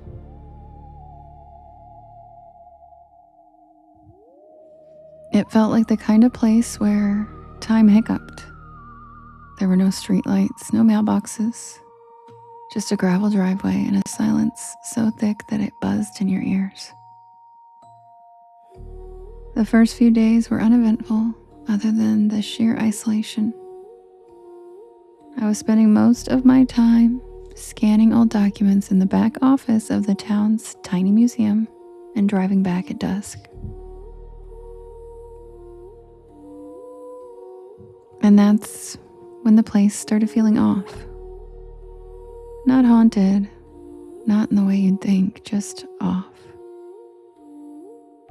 And it started with the crawl space.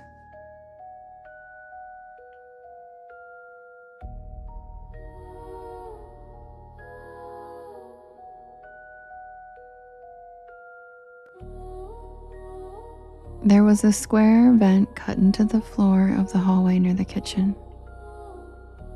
One of those old school access points to the house's foundation. The first time I noticed it, I assumed it was just an old vent. But when I leaned down to look, I saw a rusted latch on the wooden panel. It wasn't a vent. It was a door. A crawlspace hatch.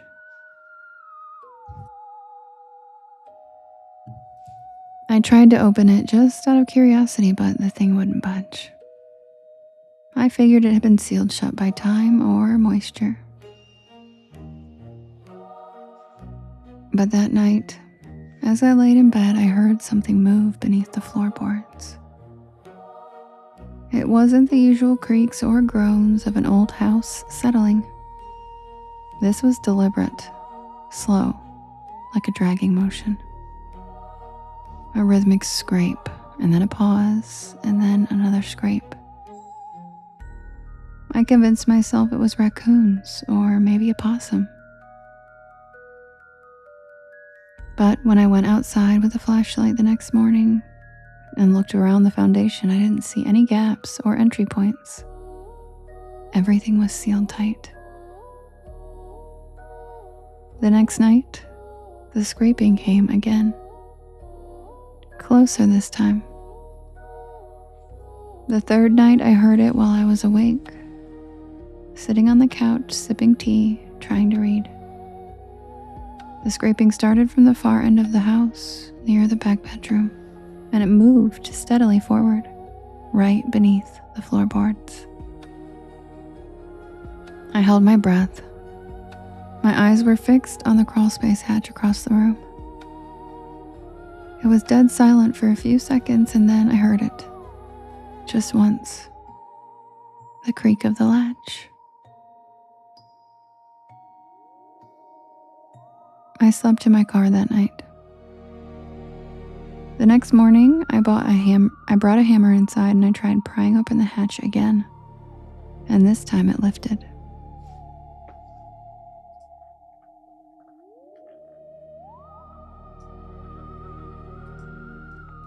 Not easily, but enough that I could slide it back and reveal the square black hole beneath the floor. A wooden ladder led down into the dark, but the rungs were rotted, and I couldn't see more than a few feet down. I lowered my phone with the inadequate flashlight on, and that's when I saw it. There was a mattress down there. A twin-size stained thing shoved against the dirt wall. Nearby, there was a rusted folding chair, an empty gallon jug, and what looked like a crumpled flannel shirt. It was a room. Someone had been living under the house. I slammed the hatch shut and I nailed it down. I should have called the police, but the truth is, I didn't really know what to tell them. There were no signs of forced entry, no threats, nothing technically criminal. You know, just a sense of growing dread that clung to everything. I started noticing little things after that. My dish towel would be damp when I hadn't used it. My shampoo bottle would be in a slightly different spot. Once I found my toothbrush wet and I hadn't brushed my teeth yet that day. I started locking my bedroom door at night, even though I knew that wouldn't stop someone determined enough. I even pushed a dresser in front of it too, just in case. But the scraping didn't stop. It got bolder. And one night I woke up to the sound of something breathing on the other side of the wall. Slow, steady, shallow breaths, like someone trying not to be heard. I pressed my ear to the drywall, barely breathing myself, and I could hear it. Faint but unmistakable. Someone was inside the wall. I drove back to town the next morning and I asked my supervisor at the Historical Society if anyone had any records on the old farm property. She looked surprised and said that it had belonged to the Tullis family for generations, but it was sold off in pieces in the 1990s. I asked if anyone had ever lived in the house recently, and she said no. It sat vacant for at least 15 years before I moved in. She even joked that I was brave for staying out there alone. I stopped sleeping altogether after that. I started keeping a hammer next to my bed, and I stopped using the shower and I just bathed at the gym in town. I even bought one of those cheap door alarms from the hardware store, and I rigged it to the crawl space latch just in case.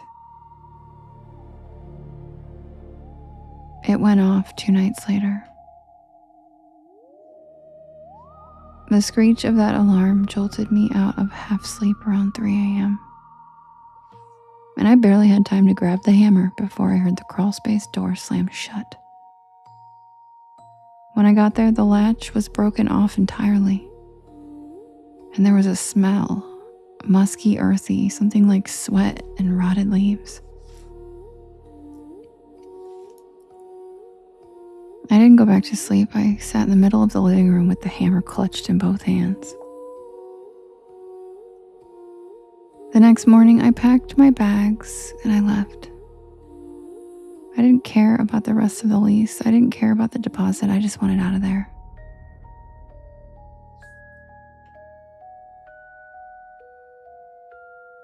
But here's the part that makes my skin crawl. A week after I moved out, I got a call from the local sheriff's office. They'd been doing a welfare check on a house after reports of a break-in. Average C. When they entered the house, they found the place trashed. But the worst part was what they found in the crawl space. There was a trap door dug into the dirt. And beneath it, they found a tunnel. Hand dug, just wide enough for someone to crawl through. And it led directly beneath the master bedroom. Inside the tunnel, they found food wrappers, empty pill bottles, and a collection of women's personal items. Lipstick, socks, even a single earring that I thought I had lost. My personal items. The tunnel had been active. Whoever it was, whoever had been living under my house, They had left, but not before leaving a message scratched into the underside of the crawlspace door.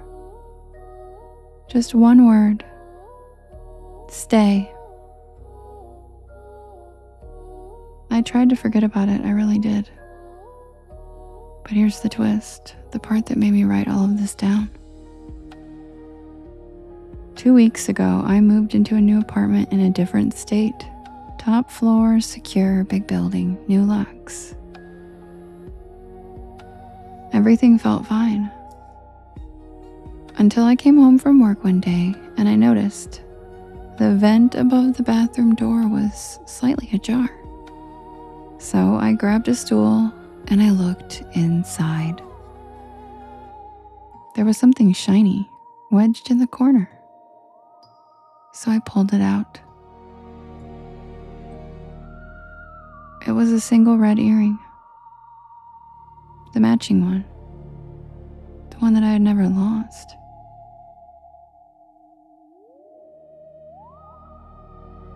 And now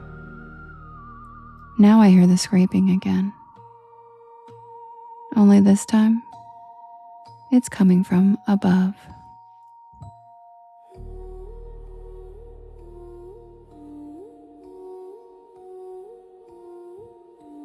And that's the tale of the crawl space, inspired by X-Files character Toombs, who was a creepy dude.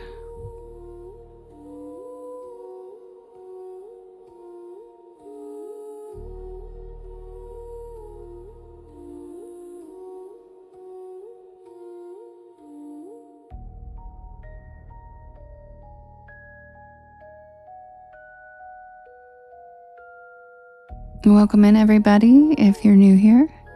My name is Devin, and this is Porch Lore. I tell spooky bedtime stories to help you relax your nervous system and fall asleep. And I am here every night from 10 p.m. Eastern Standard Time until about 1 in the morning.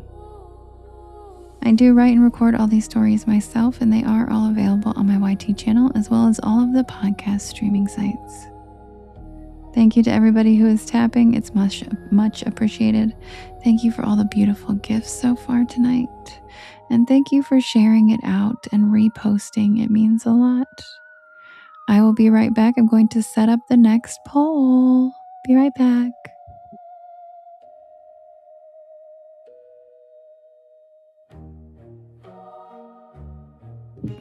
Thank you, Tom. That's so kind.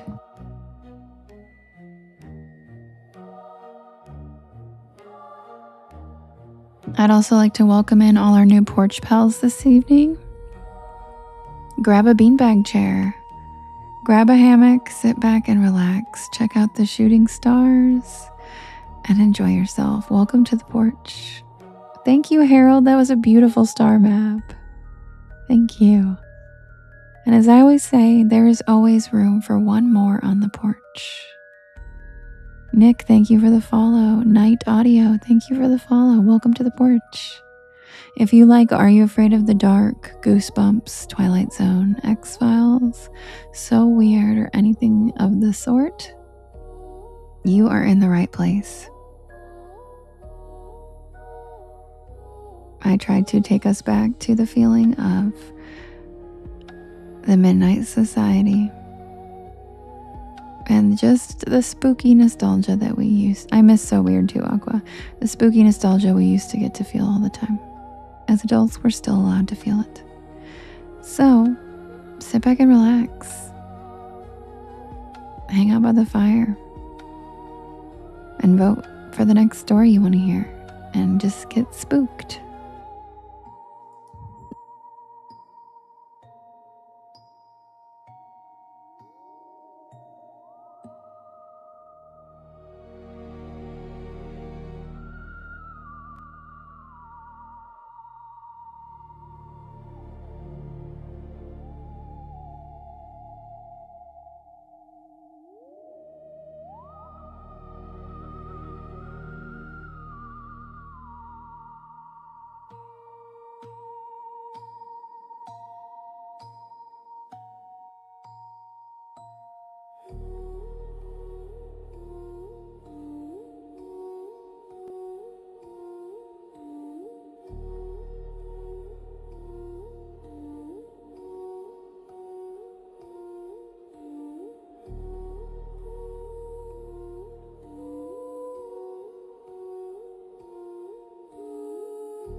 All right, guys, the next poll is ready. We have the Honey Island Swamp Monster versus the Masked Visitor versus the Twisted Claw, which is a reworking of Are You Afraid of the Dark, versus the Rain Crow Shelter versus the Lake Worth Monster.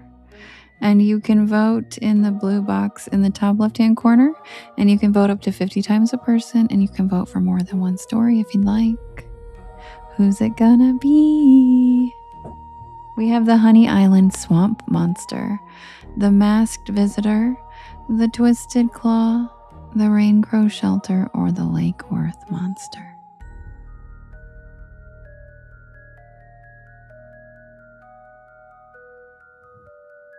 The Masked Visitor's coming in hot.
Joanne, hi, I missed you. I swear I summoned you. I haven't seen you, and I was like, I missed Joanne. I hope she comes in tonight. Hi, Joanne. You actually came. It actually worked. You guys, it actually worked. I got her to come in. Hi, Joanne. Happy Monday.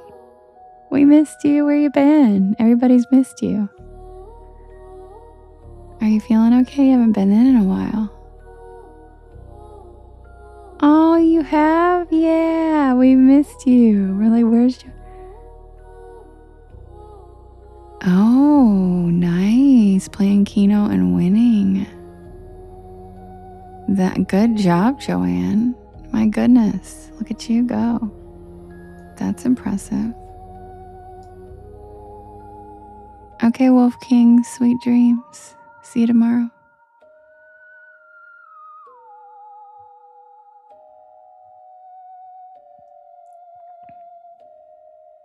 Oh, I saw. Yeah, good night, Wolf King. Love you. Thanks, Sherry. You're so sweet. I appreciate you so much, Sherry. I appreciate you letting me know those things if I were to miss them. That's really helpful, actually.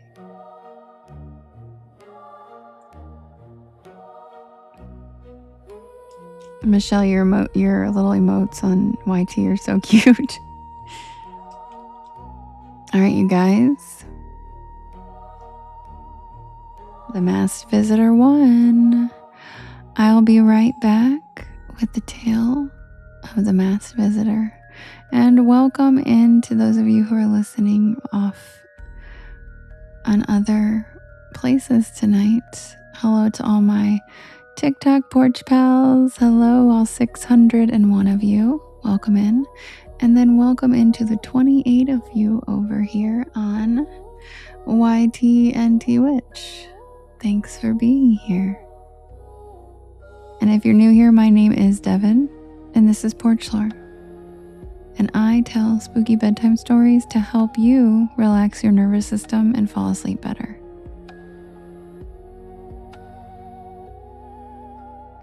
So I am here every night at 10 p.m. Eastern Standard Time till about 1 in the morning. And I do write and record all of these stories myself.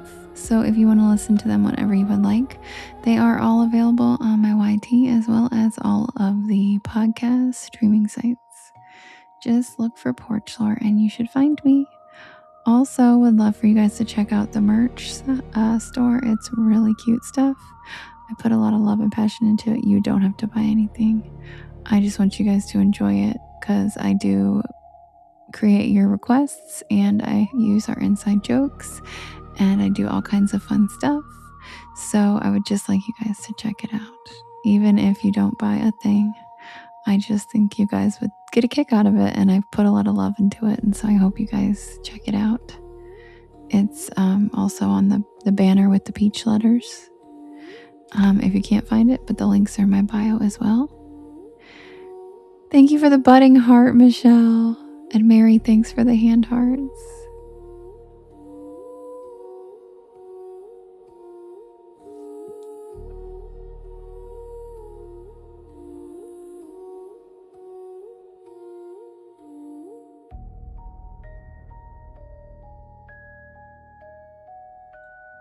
Oh my God, Thay, that's so exciting. Congratulations. Yay, you can dance the night away.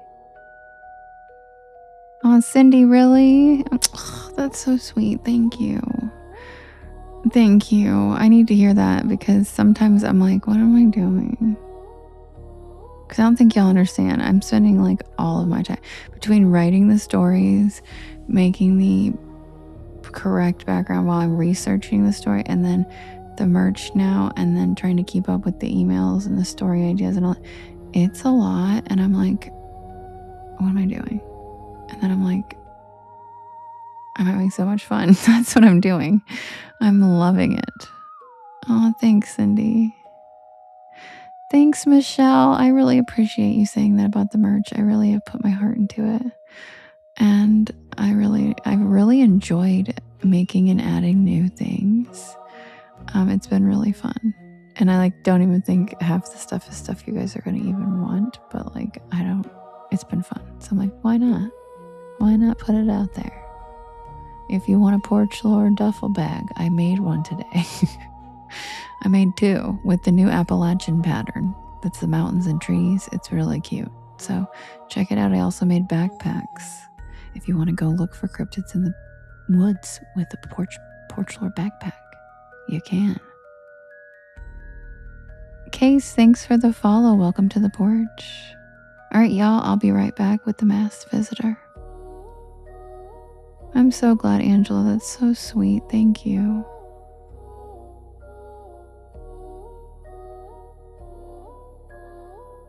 Oh, Sherry, you're so sweet. Me too. I'm too broke for my own merch.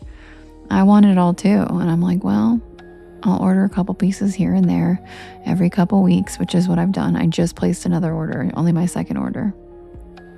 I spaced it out by a month. So, yeah, thank you. I tried to make it stuff that you guys would actually want and want to wear and want to use because it's stuff I actually want to use and wear. So, pretty stoked about it. And I hope you guys like it. And yeah, there's no schedule on it's not going anywhere. So you guys don't have to feel pressured to hurry up at anytime you want to buy any of that stuff, if you ever do. But if you don't, it's just fun to look at. It's fun to joke about. And the Mothman selfie shirt is going to be in my next order. It's so funny and stupid. I don't even know what, I was I made that at 4 a.m. Oh. If you look at the peach banner I have, Amy, at the top, it'll tell you I'm not allowed to say. Yeah, Mark, I told you I've been adding merch every day for a month. Every day for a month. There's a lot. There's a lot of shit. Because you guys have asked for all kinds of random things. So I'm you want a grilled cheese pillow? There you go. You want socks? There you go. You want playing cards? Got it. But yeah. Thank you, Jade. It's on the pink banner, but the link is also in my bio. But Jade also just put it in the comments.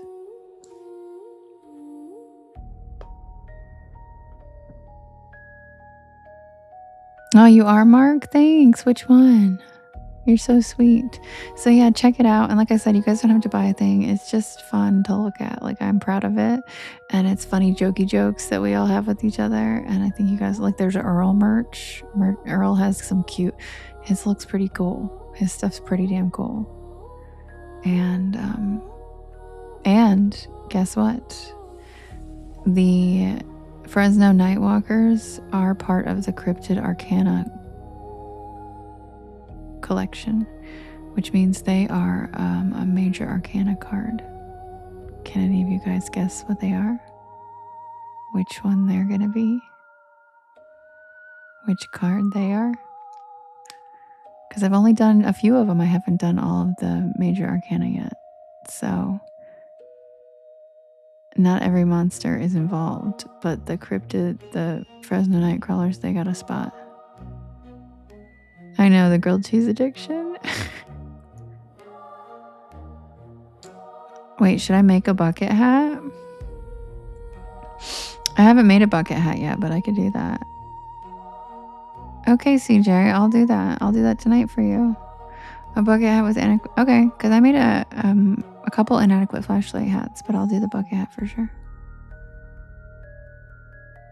Okay.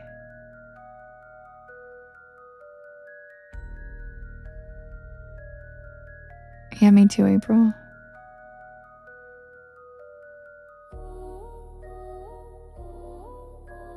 Okay, I'll be right back with the mass visitor. Love you guys.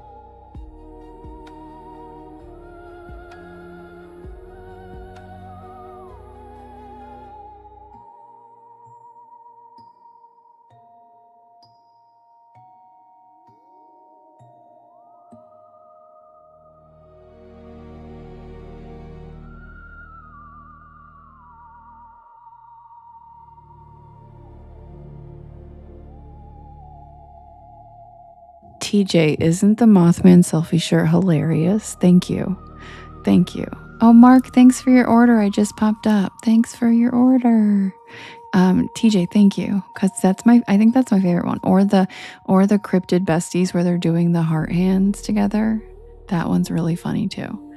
I'm really proud of both of those because I feel like they're just real silly goosey and they're really me. They're just very ridiculous. Yeah, there she is. There's Brenda, y'all. Brenda. Also, this story has been redone by Twilight Zone, Are You Afraid of the Dark, and a more modern recent show.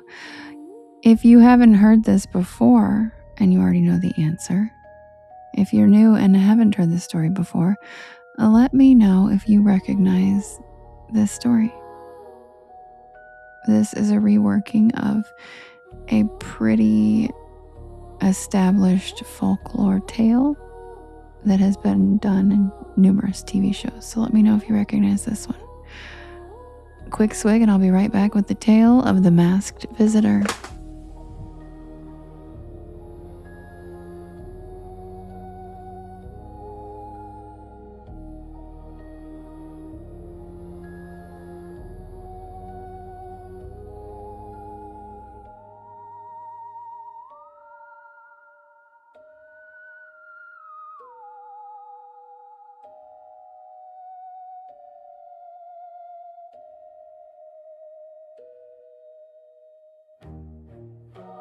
Yeah, thanks, CJ. This was me in 3rd grade. I'm pretty cute, right? This was me in 3rd grade.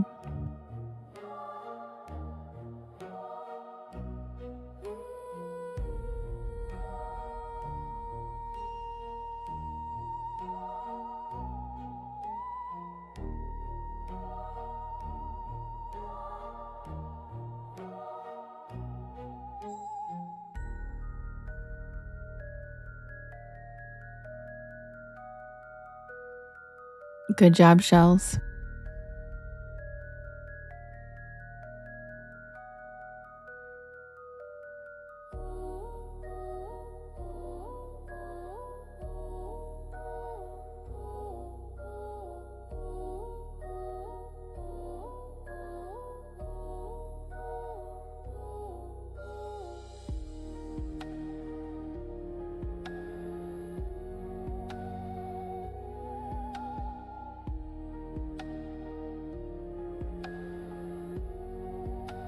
I'm glad it reminds you of the old masks, because that was my goal.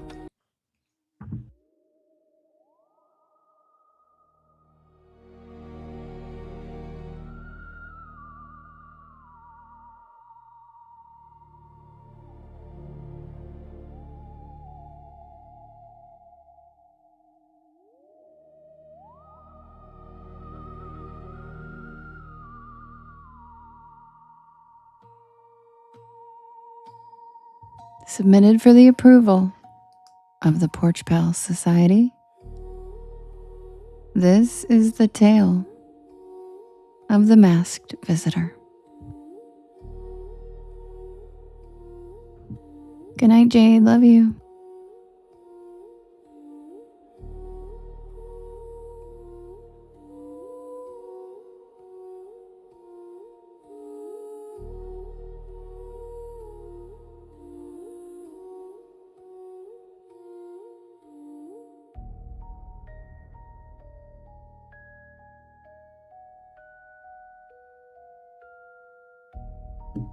Halloween had draped its shadow over Ridgemont, a town where time seemed to slow down, especially on nights like this.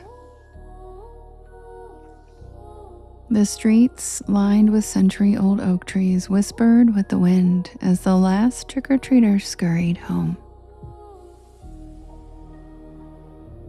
The Brenner house perched at the corner was glowing in the dim light of the pumpkin decorations on the porch.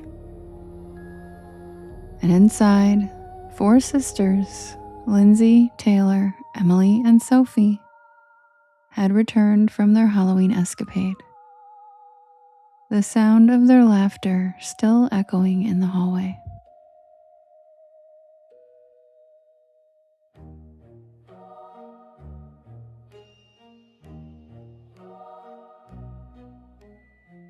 Sophie, the youngest, bounced with her candy bucket, her steps frantic, still caught in the energy and excitement of the evening. But while the girls buzzed around, Christina, their mother, was distracted. An unexpected work call had pulled her attention, and with a disappointed sigh, she packed her bag. Christina explained to the girls that she had to leave for a bit, but their grandma Sharon would be there soon. And so would their friends for their sleepover. The mention of the sleepover perked up the girls. Kelsey and Haley, their best friends from next door, would join. But then there was Brenda. At the mention of Brenda's name, a brief silence fell. Emily shuffled her feet awkwardly. Brenda was a girl from school, someone that none of the sisters particularly liked. She was uppity and could sometimes be outright mean. And Christina reminded the girls to always be kind, even when others were not. Plus, she had already promised Brenda's mother, so the decision was final. The girls sighed, exchanging uneasy glances. Their excitement dimmed slightly, but Grandma Sharon's arrival soon restored their cheer. The girls adored her laid-back, mischievous nature, and as soon as she stepped through the door, the house felt lighter. After a brief catch-up, Grandma Sharon sunk into the couch to enjoy a Halloween movie marathon. And the girls descended to the basement, a makeshift playroom that doubled as their spooky storytelling space. The girls were ready for a night of laughter and fright. The basement had always been a source of comfort for the sisters, but now the energy felt different. Shadows danced along the walls, stirred by the soft glow of their inadequate flashlights. Lindsay, always the leader, started with a haunted house story, her voice shaky as the other girls huddled close. She embellished the tale, adding eerie details.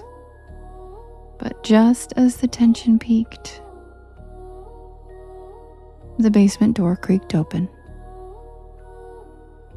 and everyone froze.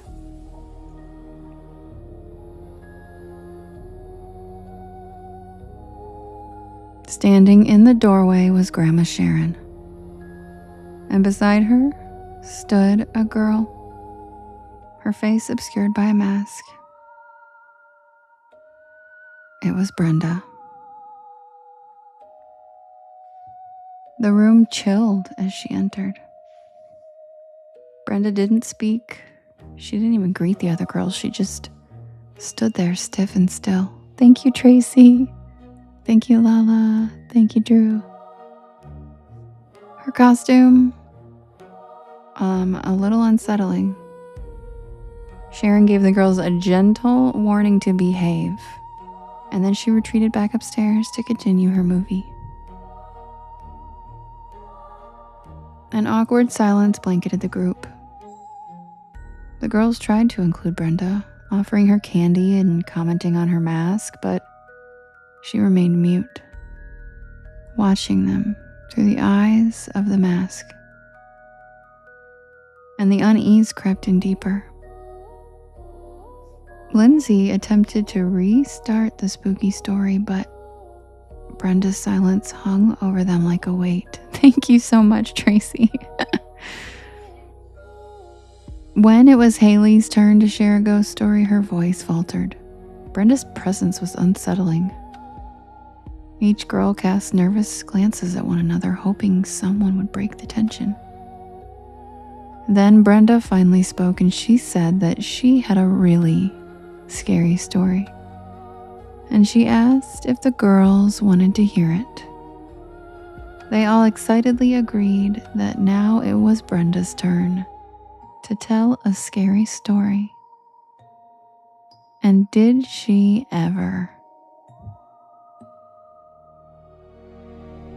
Her voice was flat, devoid of any emotion, as she began to speak about a little girl who had misbehaved so badly that her parents locked her in her room and set a fire outside her door, intending to burn her alive. The girl screamed and struggled to escape, but there were bars on her windows. She squeezed through the bars, but the flames burned her as she tried to get out. The story ended abruptly, with no twist or scare, leaving the girls confused and disappointed. But Brenda wasn't done. She suggested they finish the story somewhere scarier, somewhere fitting for the end of her tale. The cemetery at the end of the block. The suggestion of the cemetery at the end of the block sent a shiver through the group. It was an old, neglected place that none of them dared to visit after dark. But this was Halloween after all, and the promise of something truly spooky was too good to pass up. Brenda's flat voice guided them, her tone daring them, and no one wanted to look scared.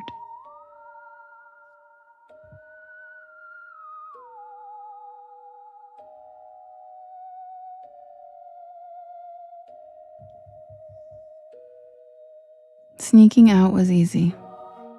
Grandma Sharon had dozed off on the couch during her movie marathon, so they were able to slip out the back unnoticed.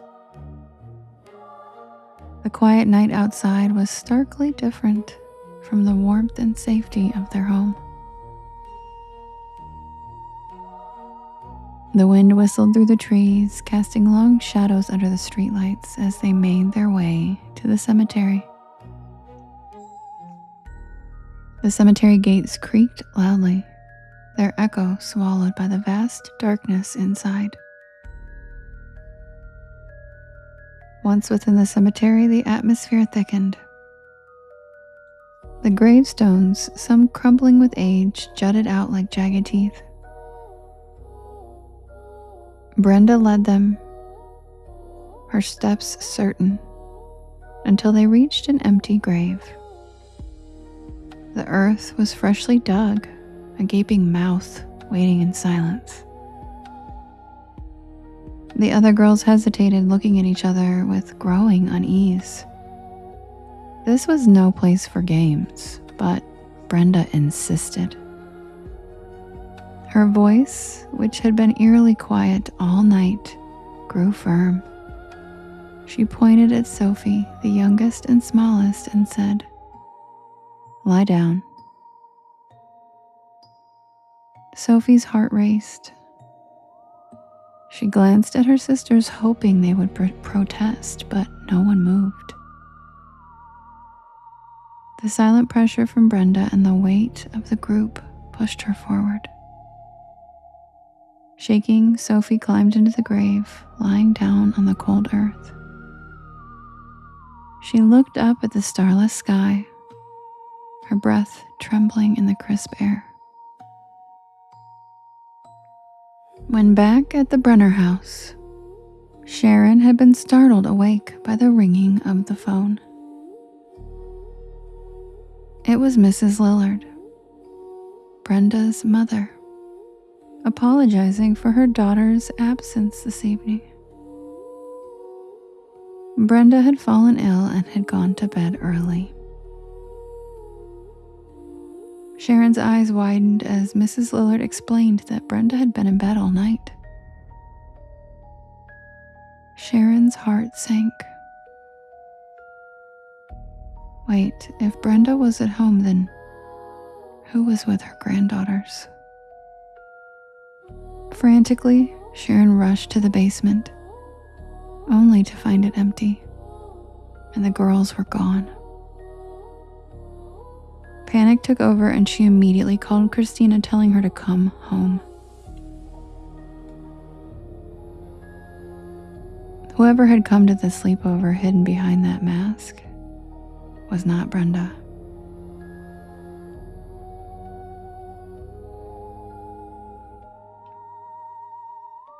At the cemetery, Brenda stood at the edge of the grave, and she spoke of the girl who had been so burned by her parents that she couldn't leave the house. She looked like a monster with no one able to stand the sight of her. But on Halloween night, she could wear a mask and walk among the living, unnoticed and unafraid. As Brenda spoke, she reached up and slowly removed her mask. The girls gasped in horror as they saw her face. Grotesque, twisted, melted skin with hollow eyes, and a mouth contorted into a permanent scream. It was not the face of Brenda Lillard. It was the face of something burned and broken. Someone that didn't belong to the world of the living. The girls screamed, scrambling to escape the graveyard, their frantic breaths loud in the stillness of the night. Brenda didn't move, but she watched them flee, her laughter echoing in the cold wind. Sharon arrived just as the girls stumbled out of the cemetery gate, their faces pale and their bodies trembling. Christina pulled up moments later, her face filled with fear. Then the girls pointed to the mask lying in the grass, and between sobs they told the story of the phantom girl who had come to their sleepover. The air grew cold, and for a moment, the only sound was the wind whispering through the trees and the faint sound of a little girl's laughter. The Brenner family stood in stunned silence as they realized the truth. A ghost had walked among them, a phantom hiding behind a mask, seeking out her one night to walk unnoticed among the living.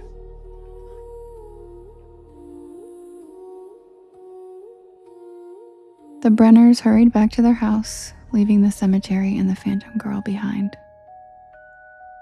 And the mask still laid in the grass near the grave, and it seemed to shimmer in the moonlight, waiting for the next Halloween night when the ghostly girl will return to walk among the living once again.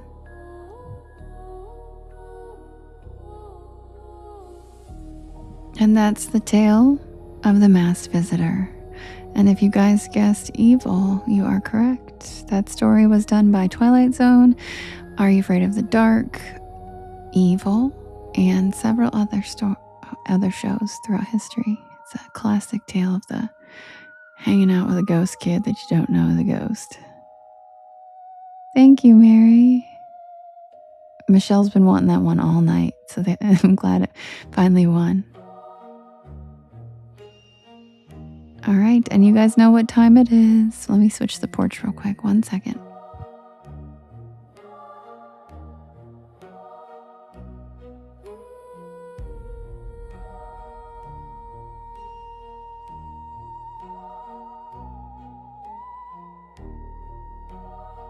All right, you guys. It is grilled cheese time. Good night, Lily. Sweet dreams. It is grilled cheese time, and if you are new here, welcome to the porch. My name is Devin, and this is Porch Lore. And I tell spooky bedtime stories to help you relax your nervous system and help you fall asleep better. I am here every single night at 10 p.m. Eastern Standard Time until about 1 in the morning.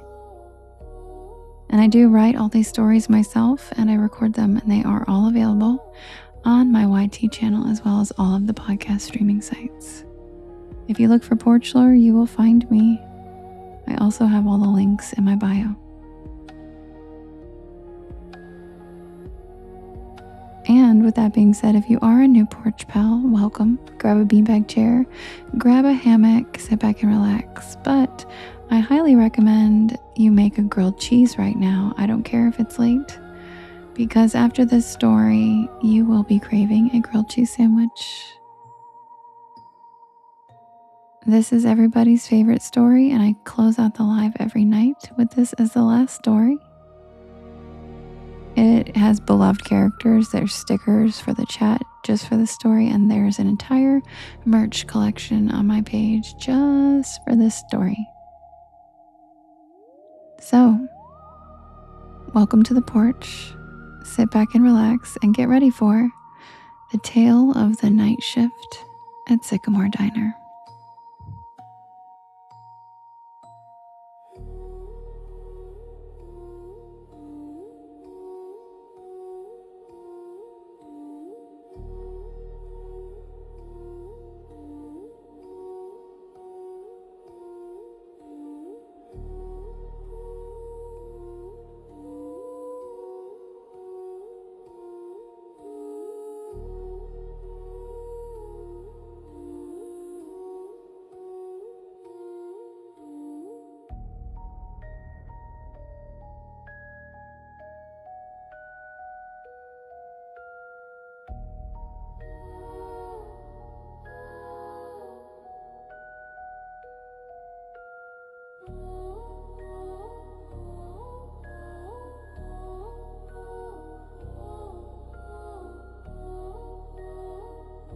Thank you, Gigi, for the cozy cryptids. Thank you so much.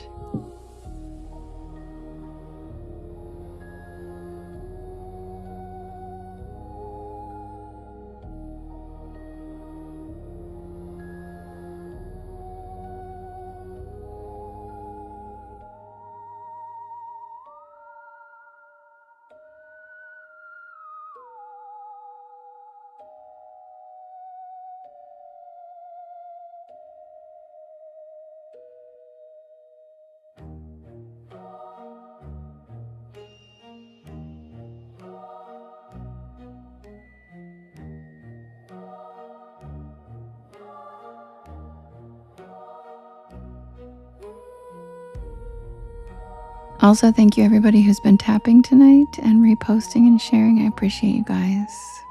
Thanks for being here. I love spending my evenings with you guys. Ooh, good idea, CJ. I've never even heard of that, but I might have to look it up. Somebody else said they were going to go watch JK said they were going to watch the episode of Evil too, so.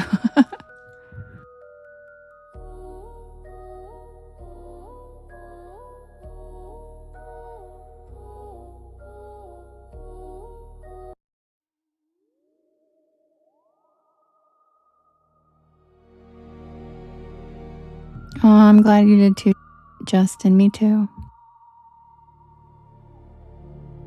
Oh, Racer Dude, welcome in. We're glad to have you here on the porch. Yes, we have a lot of night shifters in here. We're glad to have you. Welcome.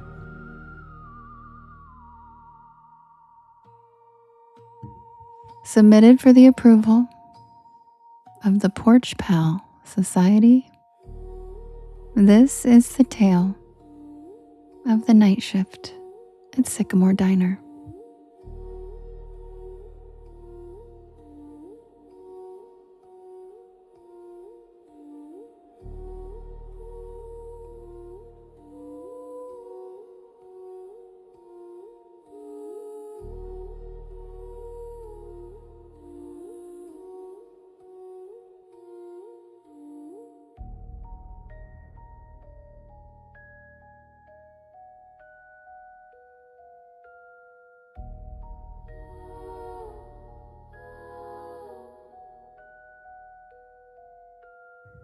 I'm not usually the kind of person who pulls over on back roads at night.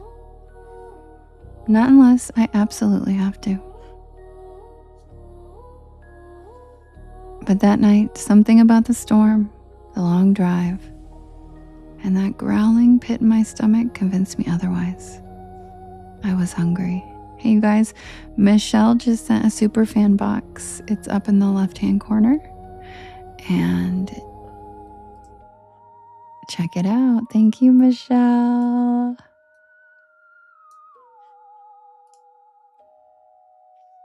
I was hungry.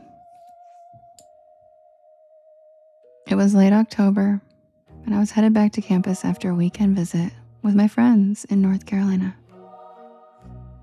I had a midterm on Monday, and my plan had been to drive straight through. 5 hours, no stops. But then came the rain. One of those cold, slanted, whispery rains that creeps into your bones and makes the windshield wipers sound like a heartbeat.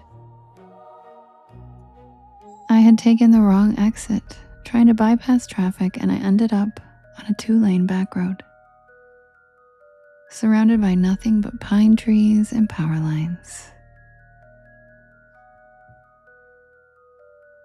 And that's when I saw the neon sign. SYCAMRE Diner. The O in Sycamore flickered like it hadn't worked right in years. But the rest was lit up in a cherry red neon. A tiny beacon in the middle of nowhere. I figured I'd grab a quick bite, maybe some coffee, check my map, and get back on the highway.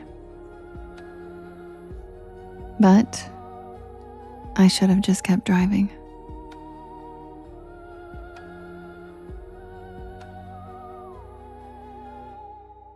I should have known something was off the second I stepped inside. The bell over the door jingled, but not like a normal bell. It made this sharp metallic ping that echoed longer than it should have. The air inside was warm, almost too warm, and it smelled like grilled onions and pancake syrup. The place looked like it had been yanked straight from 1957. Checkerboard floor, red vinyl booths, and a long counter with spinning stools. Even a jukebox in the corner that looked like it hadn't worked in decades. And the people? They all stopped and looked at me the second I walked in. Not in a rude way, just quiet, like they weren't expecting me. Like I'd walked into the middle of a sentence that no one wanted to finish. A waitress, tall with a beehive hairdo and a light blue uniform, smiled and waved me over. "You get caught in the rain, sweetheart," she said, handing me a laminated menu.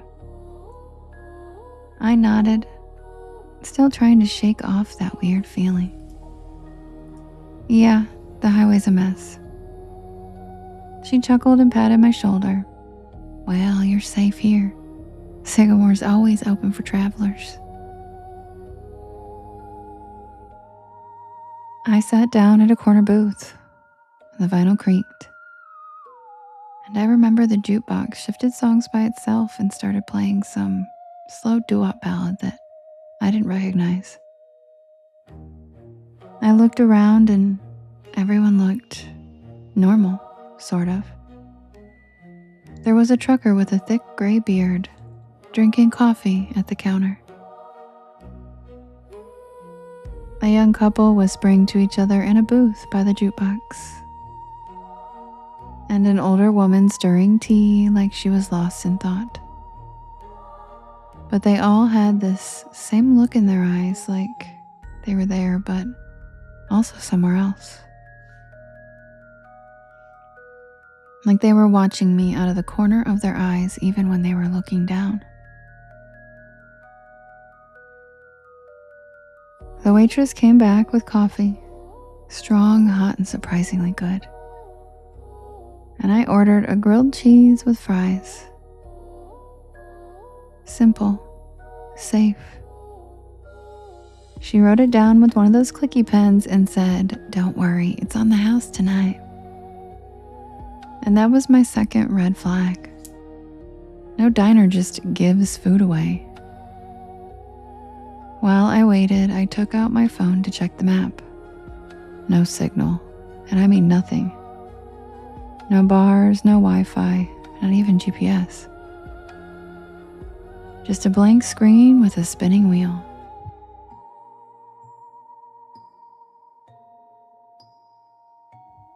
I glanced out the foggy window and the storm was still going. But now, the wind had picked up. I could see the power lines swaying like jump ropes in the dark.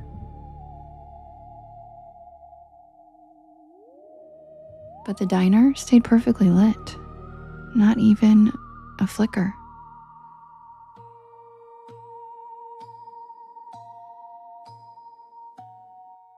The food came fast.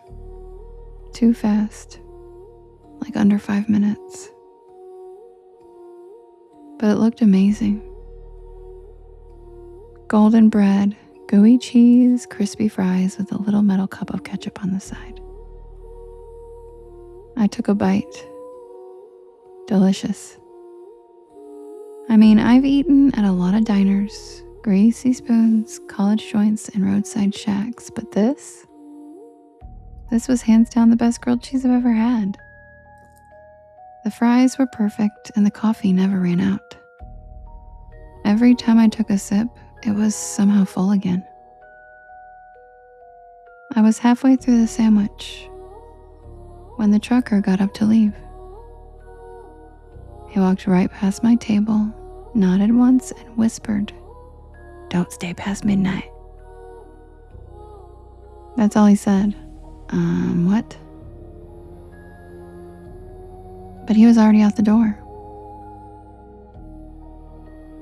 The waitress gave me a tight smile and walked over, collecting his empty mug. Old Earl, he's always saying weird stuff. Just ignore him. But I couldn't. Something about his voice stuck with me. Something about the way he looked at me. Not like I was a customer, but like I was in danger. I checked the clock over the register. 11:42. I I figured I had just enough time to finish my fries, grab my check, and head out. I still had at least 3 hours left on the road. But when I stood up, the lights flickered just once, and then again.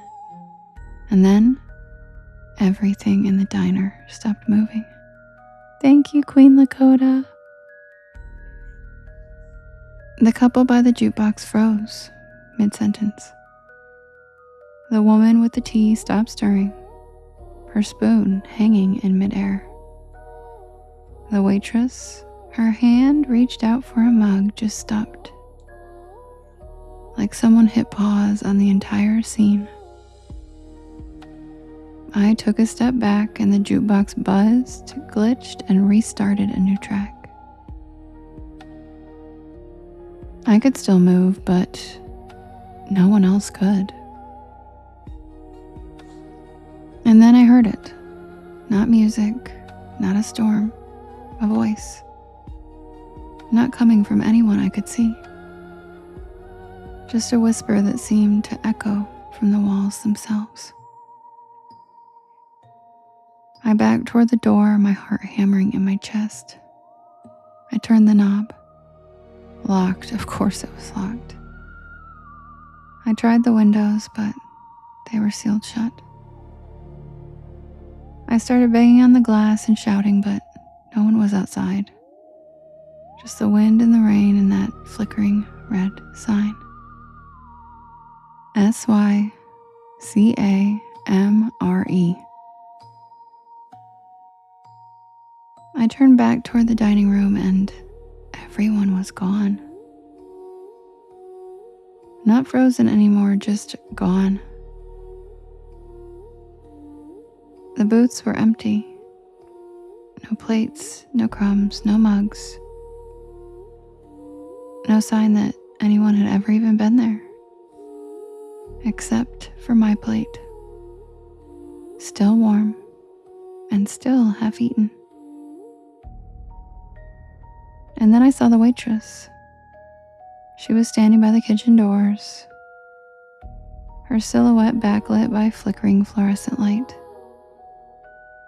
Her face was wrong. The same smile, but her eyes were empty, black, and endless, like someone had painted over them.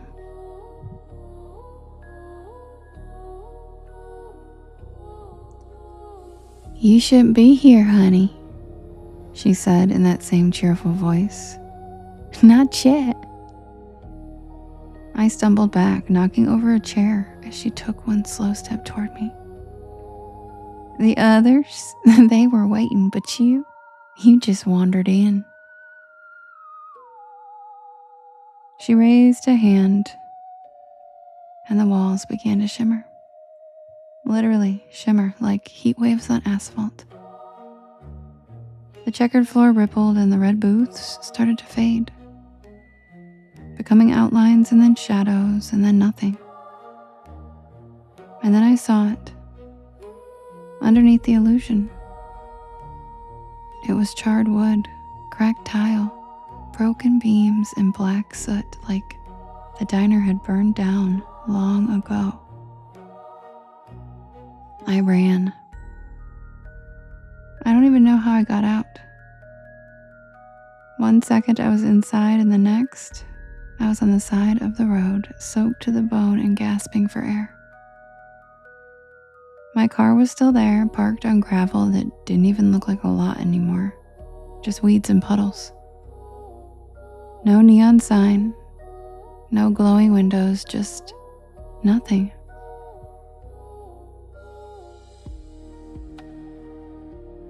I drove back to campus that night in silence. No music, no Porch Lore podcast. I kept glancing in the rearview mirror, half expecting to see that red neon flicker back to life. I didn't tell anyone. Not for weeks. Not until I finally looked up Sycamore Diner on a local history site, and I found it. It burned to the ground in 1972. Gas leak. The whole place went up at midnight, and everyone inside was killed. 5 patrons, a waitress, and a cook. The photo in the article?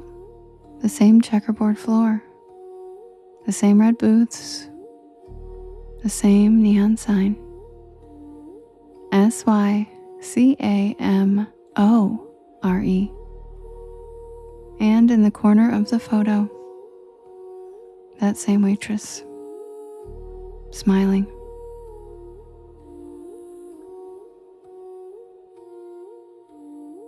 I never took that back road again. I don't even drive at night anymore if I can help it.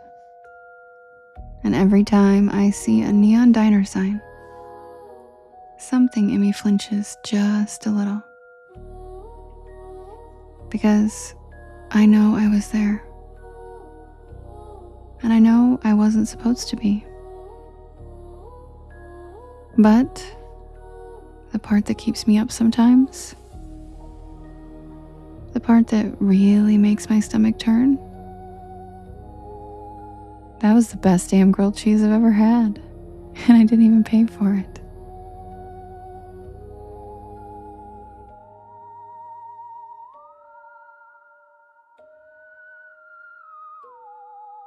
And that's the tale of the night shift at Sycamore Diner. Good night, CJ. Sweet dreams. Love you. See you tomorrow.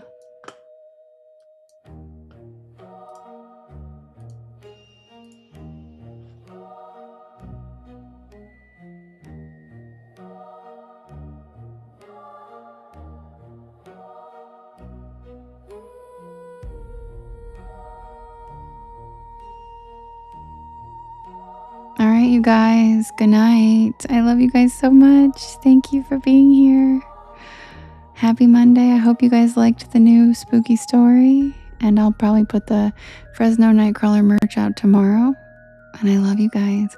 I'll see you again tomorrow, the same time, same place, 10 p.m. Eastern Standard Time. And the lives are now being saved. The recordings are being automatically processed and uploaded to my YT after this stream is over. So if you guys want to listen to the lives, they're all on my YT now. Well, not all, but starting last Thursday, they're all going to be on my YT.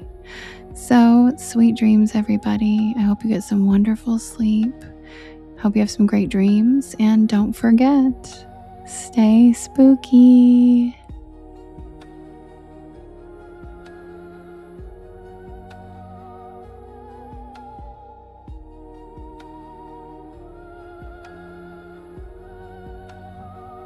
Good night, Lady Rose. Good night, Michelle. Thanks for hanging out with me over here.